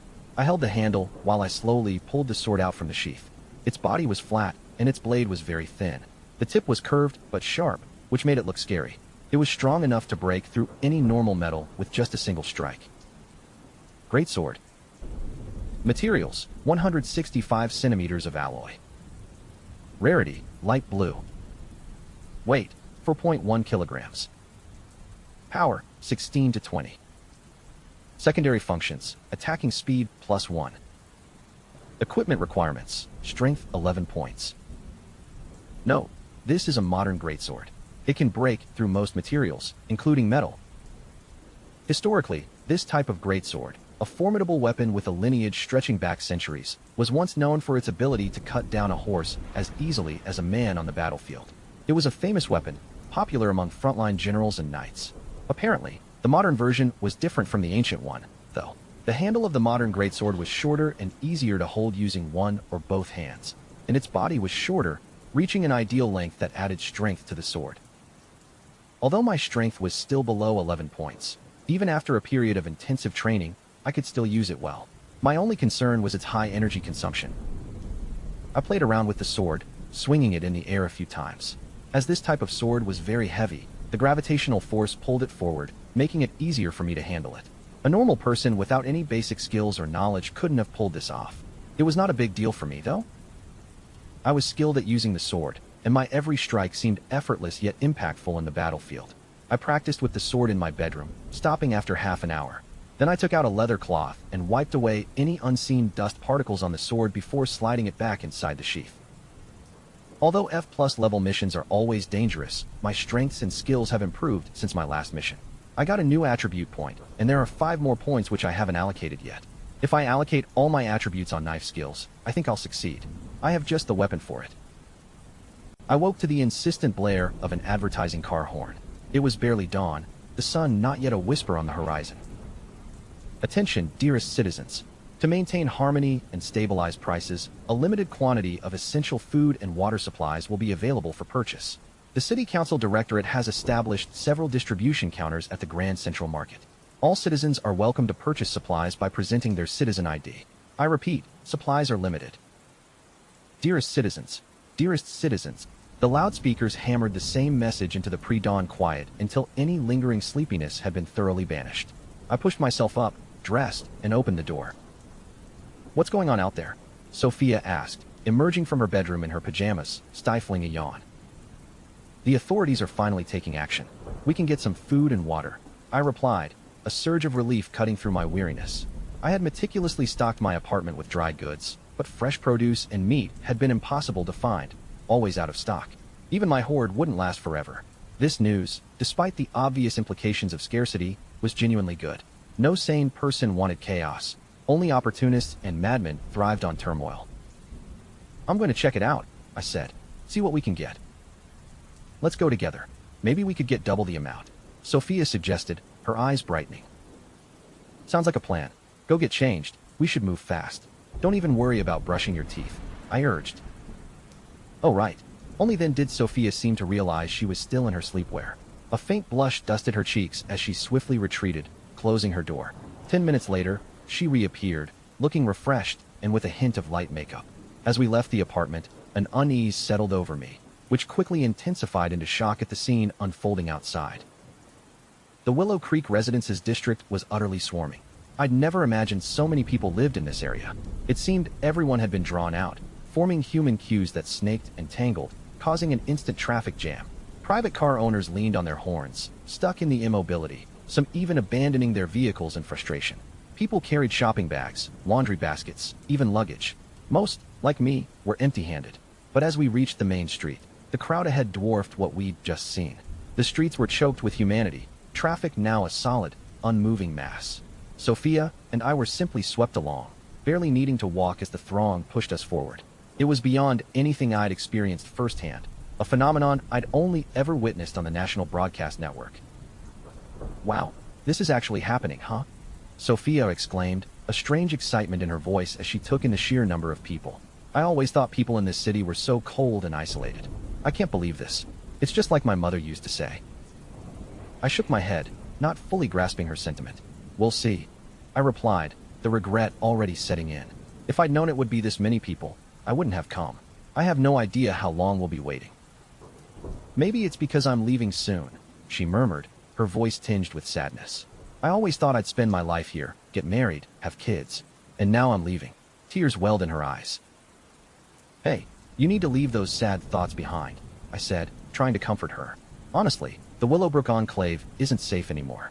Why don't you try to convince your parents to move to Riverbend City? There are so many mutated animals out there. They'd be safer here." "Okay," she said, wiping her eyes. "But really, Ethan, thank you. I wouldn't have made it through all this without your support." "I didn't do anything," I insisted. "You're being too kind. Have you forgotten we've been housemates for so long?" "Just promise to keep in touch," Sophia said, her tone serious. "Oh, it's not the end of the world," I interrupted, trying to lighten the mood. "I'm accompanying you tomorrow, remember? You can thank me when you get home." We finally pushed our way through to the nearest Grand Central Market designated for food supplies. 2 lines of Metropolitan Defense Force officers, armed with automatic rifles, stood guard. Their grim presence was meant to control the situation and maintain order. A minor uproar rippled through the crowd at their appearance, but eventually, stability was restored. Sophia and I flowed with the masses into the market. Many of the usual stalls had been cleared out, replaced by massive bulks of food supplies. A yellow rope demarcated the guarded zone, with officers positioned a meter from the trading counters. Despite approximately 400 to 500 counters, the queues crept forward at a glacial pace. The heat and humidity were oppressive. Within 10 minutes, both of us were drenched in sweat.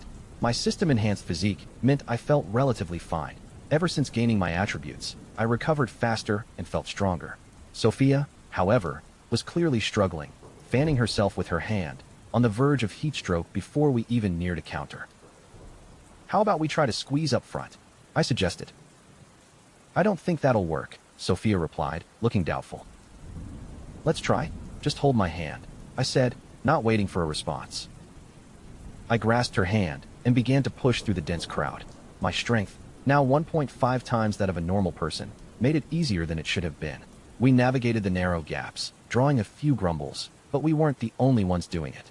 It was common practice in a crowded city. After a while, we reached counter 1. "Why am I only getting this much? It's far less than what everyone else is getting," an old lady wailed. "Because you're not from this area. Please check the notice board outside," the young woman at the counter replied impatiently. "Next person, please. Make way."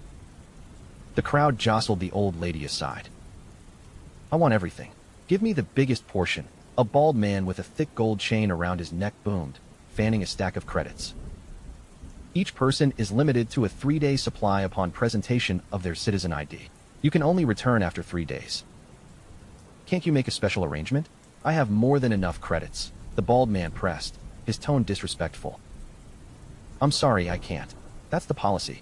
Total 200 credits, please," the employee stated, unwavering. "Guess I'll just have to hit the black market then," the bald man grumbled to himself as he paid and collected his groceries. Finally, it was my turn. I handed over my citizen ID and 200 credits.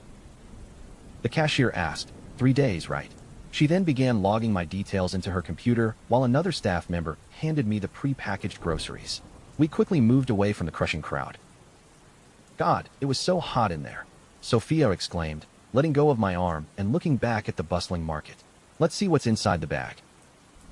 A 2.5 kilograms bag of white rice, 500 grams of meat, 1 kilogram of vegetables, 3 apples, and 2.5 liters of drinking water.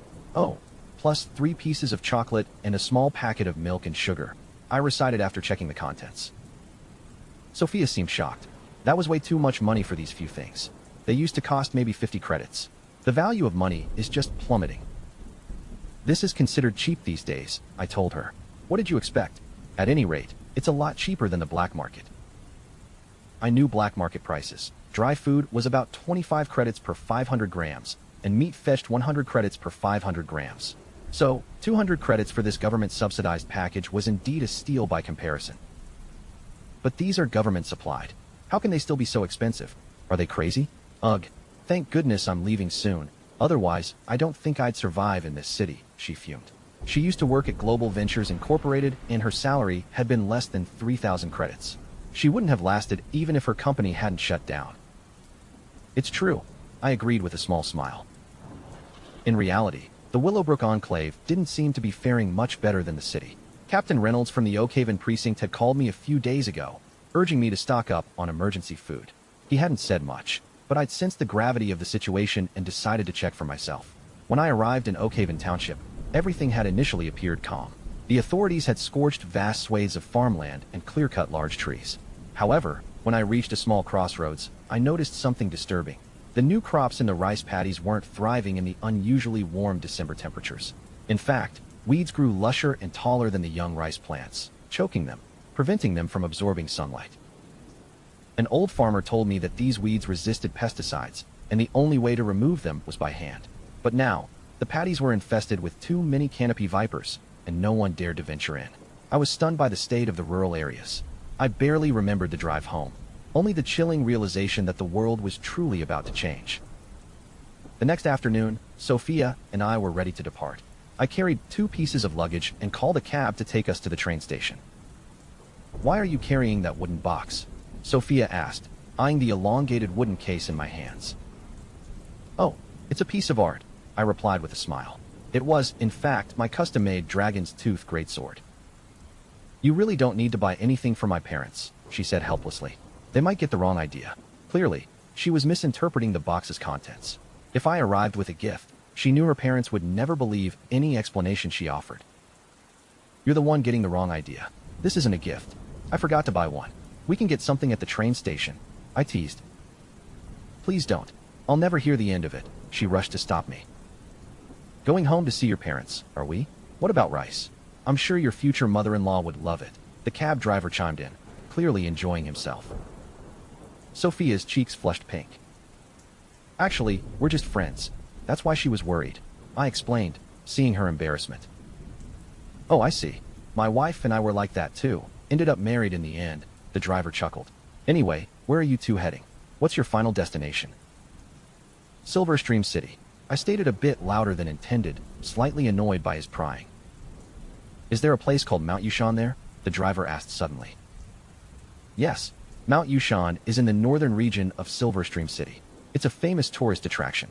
Have you been there? Sophia asked, excited to talk about her hometown.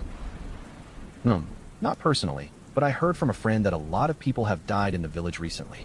Even armored vehicles came and bombed the place for a day, the driver said, his tone turning serious. Sophia looked frightened. I tapped her shoulder to reassure her, then asked the driver, is it that serious? How reliable is your source? I wouldn't joke about something like this. What would I gain? My buddies are from Silverstream City, but they work here in Riverbend City. They got their parents to move here because Riverbend City seems safer. Everywhere else you go, it's chaos and a mess, the driver replied. How long ago did you hear about this? I pressed. About 3 days ago. Should be fine by now, but you can never be too careful, he explained. Thank you, I quickly said, genuinely grateful. It's lucky you told us. We really appreciate it. Don't mention it. Everyone's having a hard time. Feels like the end of the world is coming, and the government is still being strict with us. If you ask me, everyone should be given a gun for self-defense, the driver grumbled. Ethan, what should I do? I'm worried about my parents, Sophia said anxiously. I thought you just called them last night. Perhaps you could call them again, I suggested. Yes. She quickly pulled out her phone and dialed. Hi, Mom. Are you and Dad all right? Oh, nothing special, just checking. I'm taking the train at 1:30 p.m. I should be there by 4 p.m. I have a colleague coming along. It's a guy, but it's not what you're thinking. Oh, Mom. Did something happen in Silverstream City? A rodent attack? All right then, I'm hanging up. Sophia hung up the phone, looking relieved. They're both safe. Seems like there was a rodent attack. That's nothing, right? She asked, seeking reassurance. Just rodents? I thought silently. A bad feeling settled in my gut. I knew an F+ level mission wouldn't be that easy to handle. We arrived at the train station, but my dragon's tooth greatsword wasn't allowed past the checkpoint. I had to arrange for an express shipment, ensuring it would arrive at the same time we did. I wasn't confident I could complete the mission without the blade. The train station was impossibly crowded, with the winter festival season approaching. Everyone looked depressed and anxious about the future. Sophia and I stood aside, unable to find a seat. I noticed a lot of trains were delayed. Our train to Silverstream City was delayed as well, even past 1:30 p.m. It seemed something had happened to the trains en route to the station. Our train is delayed too. Not very punctual, Sophia complained. It's all right. What's important is that we get to our destination, I comforted her. Fortunately, there had been no actual accident, and the train arrived after 30 minutes. I validated my ticket and stepped onto the platform. Everyone around me looked shocked. Some people were shouting. The train's exterior was covered in blood, and feathers clung to it in places. I bent down and picked up a gray feather. I focused, and my system provided an instant analysis. A feather from a sparrow. Functions, materials. Rarity, white. Weight, 10 grams. Comments. This is a feather from a mutated sparrow. A mutated sparrow? Had the train been attacked by sparrows? Judging by the size of the feather, these sparrows must have been about a foot tall. If birds had also started to mutate, that spelled terrible news for air transportation. It might even have to shut down completely. The worst part about birds was their ability to soar far higher than other beasts, making any defense against them significantly more difficult. Even with the government clear-cutting trees and burning forests, the arrival of mutated animals couldn't be stopped. A shiver ran down my spine at the thought of thousands of colossal birds darkening the sky over Riverbend City. I hope this won't happen in my city. I tried to comfort myself. With the large-scale forest clearings, those starving animals would inevitably prey on humans to fill their empty stomachs. I have no idea how this happened, Sophia whispered, trembling as she clutched my arm. I didn't know how to comfort her, so I just said, let's get on the train, otherwise we're going to miss it. Sophia and I boarded the train, finding a seat next to the aisle already occupied. I politely asked to swap places, securing the window seat for Sophia. After helping her settle her luggage, I sat beside her. Across from us sat 2 girls and a guy. My attention naturally drifted to the girls first. Their eyes were red and swollen, and a palpable fear clung to them. The guy, tall and lanky with a face full of blemishes, was quietly trying to comfort them. They seemed like a close-knit group, likely university students. What happened to the train earlier? There was so much blood, I asked the guy across from us, tapping softly on the small table. He glanced at me, then explained, a massive flock of birds just slammed into the train out of nowhere. We're lucky these cabins are so sturdy and the windows are reinforced. Otherwise, we would all have been seriously hurt. A massive flock? That many birds? I asked, my brow furrowed in doubt. A man in a business suit sitting nearby chimed in. He's not exaggerating at all. The sky just went dark, completely blotted out when I looked up. Then there were these sickening thuds and scrapes against the windows, and the whole train rocked. They even had to stop for over 10 minutes until the birds finally cleared out. Look, there are still blood stains on the windows right now. I saw at least 5 birds hit the window in front of us. It was terrifying. Thank the stars this is a train and not a plane, or we'd all be gone. The businessman, Mr. Albright, shook his head, his face pale with lingering fear. I examined the window more closely. Besides the crimson splatters, there were 6 distinct white imprints, clearly left by the birds' beaks during the violent impact. Thank goodness we caught the train when we did, I remarked, a slight smile playing on my lips. Otherwise, we'd have been properly spooked. Mr. Albright continued, things are just getting worse, and who knows what's next. The coalition territories are reportedly the most stable region right now. The southern continent has practically gone silent, and both the Continental Alliance and the Federated States are in utter chaos. I've heard rumors of gigantic beasts appearing everywhere. He sighed deeply. The coalition territories also have a huge population and not much wild forest left, which isn't comparable to other regions, the young university student, Alex, added, joining the conversation. You're all still in university, right? Have your classes finished for the term? Sophia asked, recovering from her initial shock. Some students died on campus, so classes were suspended indefinitely. We're treating it like an extended winter break, but I doubt any of us will ever go back, Alex said, looking helplessly at Sophia. She pressed him further. What about your degrees? Is that just a lost cause? The 2 girls, Sarah and Maya, began to weep softly again. Who cares about degrees now?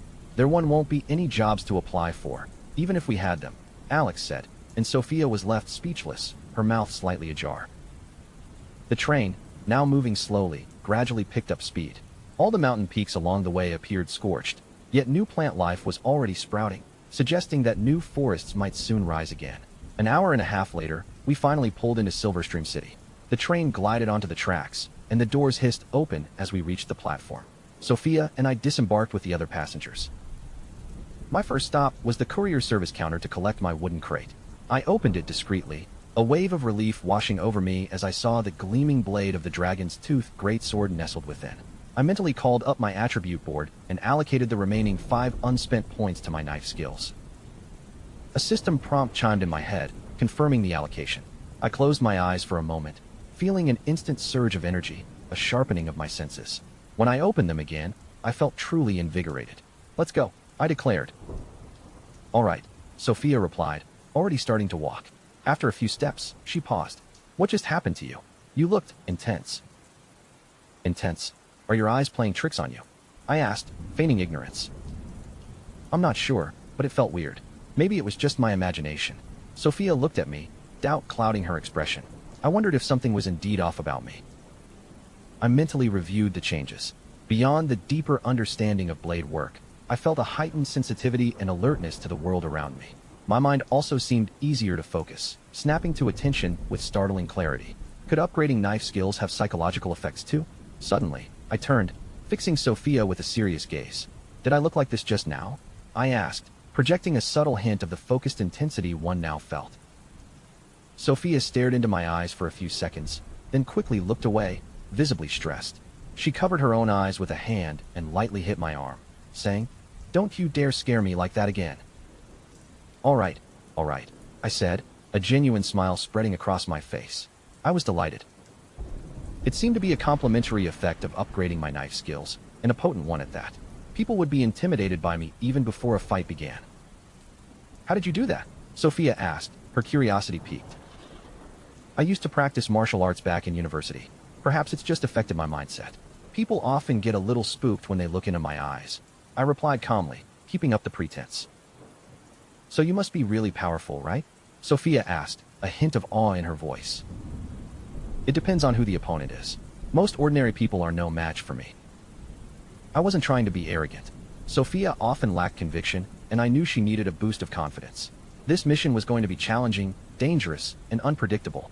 I figured it was best to psychologically prepare her, ensuring she wouldn't become a liability if I needed to fight. Wow, I wouldn't have known if you hadn't told me. You sure know how to keep a secret. Sophia sounded like she was playfully chiding me, but her relief was palpable. She seemed to think there was nothing to fear as long as she stayed by my side. We chatted as we walked towards the nearby bus station. I noticed the cars here were unusual. Every windscreen and window was covered with protective bars, and thick iron plates encased the vehicles, even covering the tires. They looked like something out of a post-apocalyptic movie, like iron monsters. Sophia gasped, instantly grasping the gravity of the situation in Silverstream City just by looking at the modified cars. Come on, don't dwell on it. Which bus do we take to your house? You lead the way, I said, gently pulling her forward. There's no direct bus line to my village, she explained, recovering from her shock and pointing. We need to take bus 203 to the East Station and then transfer.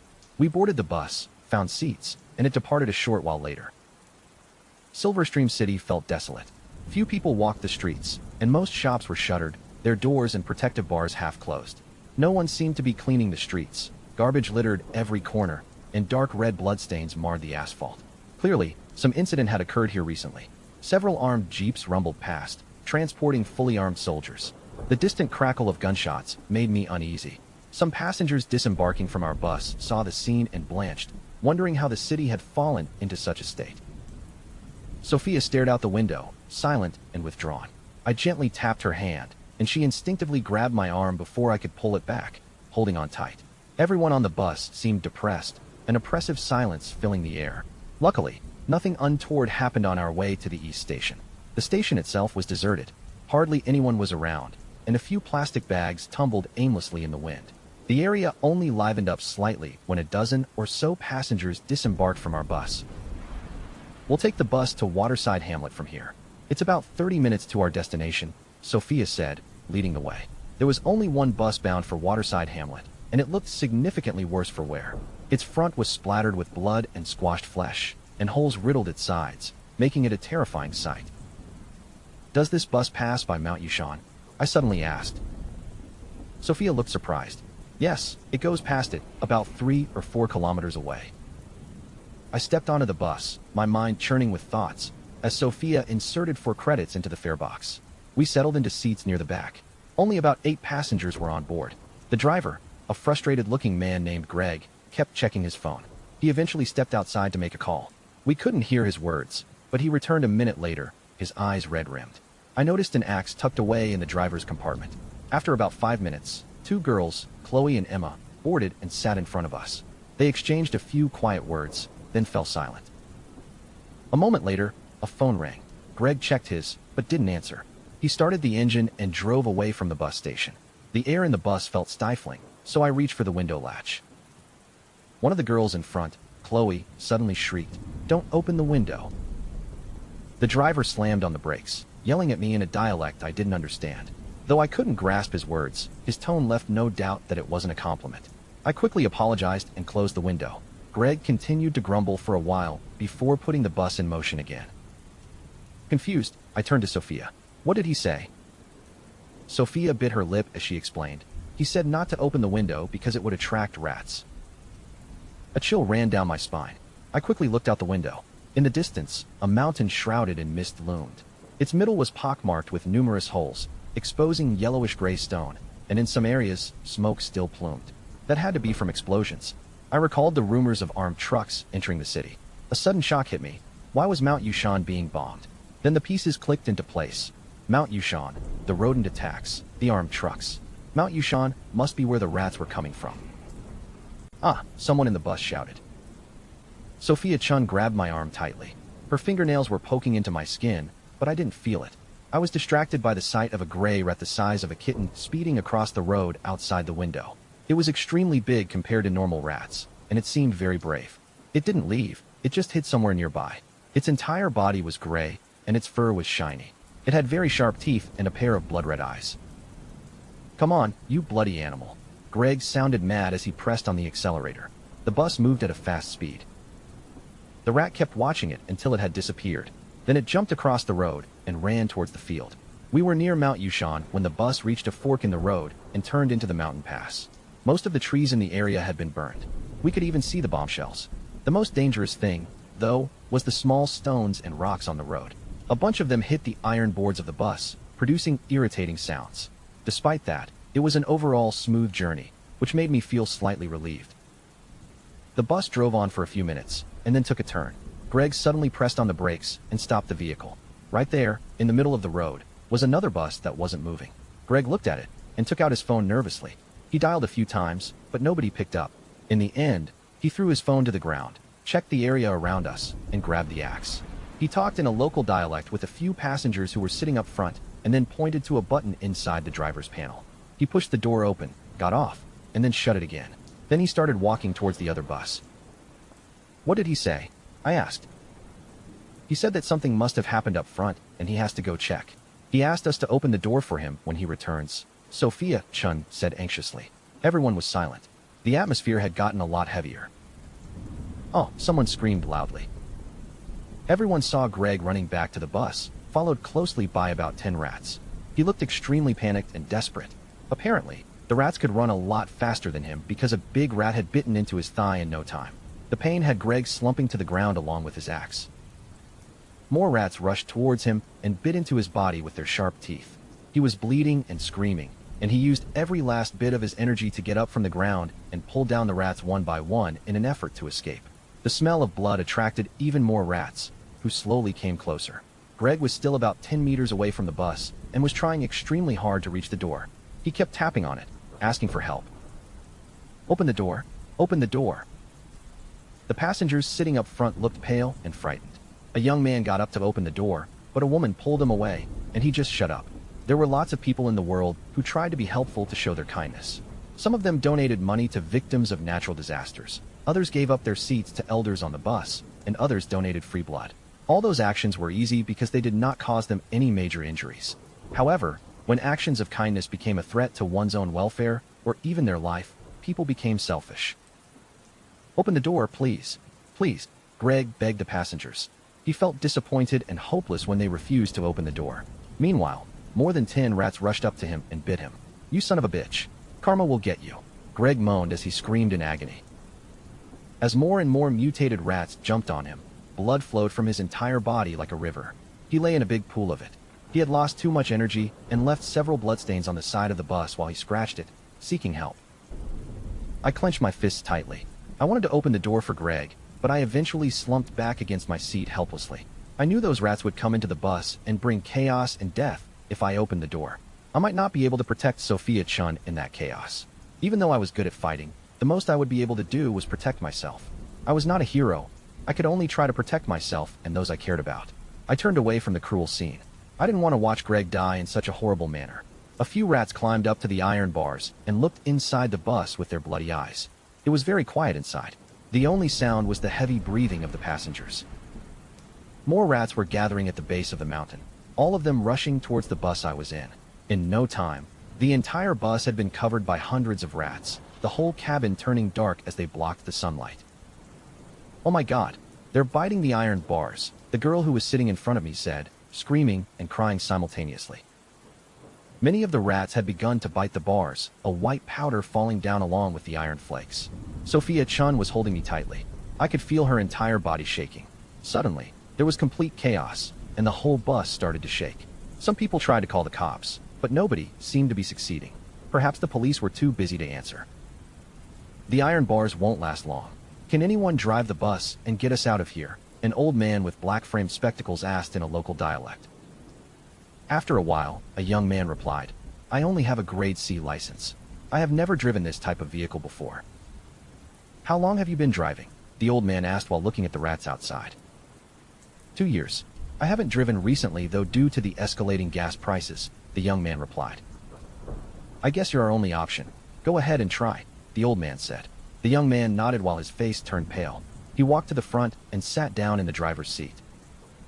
He was as white as paper as he looked at the scary rats moving around on the windscreen. He took a deep breath and whispered something to himself. He laid his hands on the steering wheel, but let go instantly. A few minutes later, the bus had finally taken off again.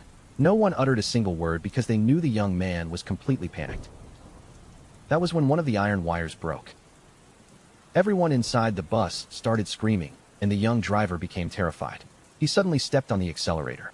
The bus was now moving like a mad cow, running randomly at high speed until it hit the deserted bus in the other lane. "No, stop," someone shouted.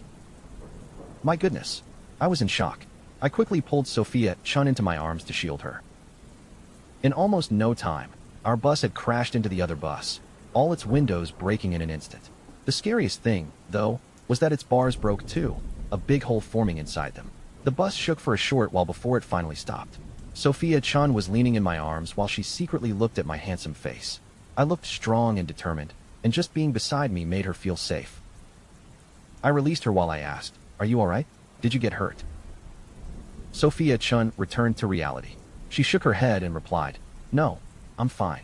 I was just shocked." "That's good then. Don't worry, we'll be fine." I tried to comfort her. She seemed completely lost. The rest of the passengers were still in their seats. Most of them had not gotten hurt. They'd just gotten scared. The only exception was the young driver, who was leaning over the steering wheel, not moving at all. Blood was flowing and dripping between his fingers, but sadly no one noticed his injuries. The two buses had been squashed together. I, along with some of the other guys in the bus, stood up and tried to look into the empty bus next to us. I suddenly turned my gaze away. I felt an electric current shock my spine.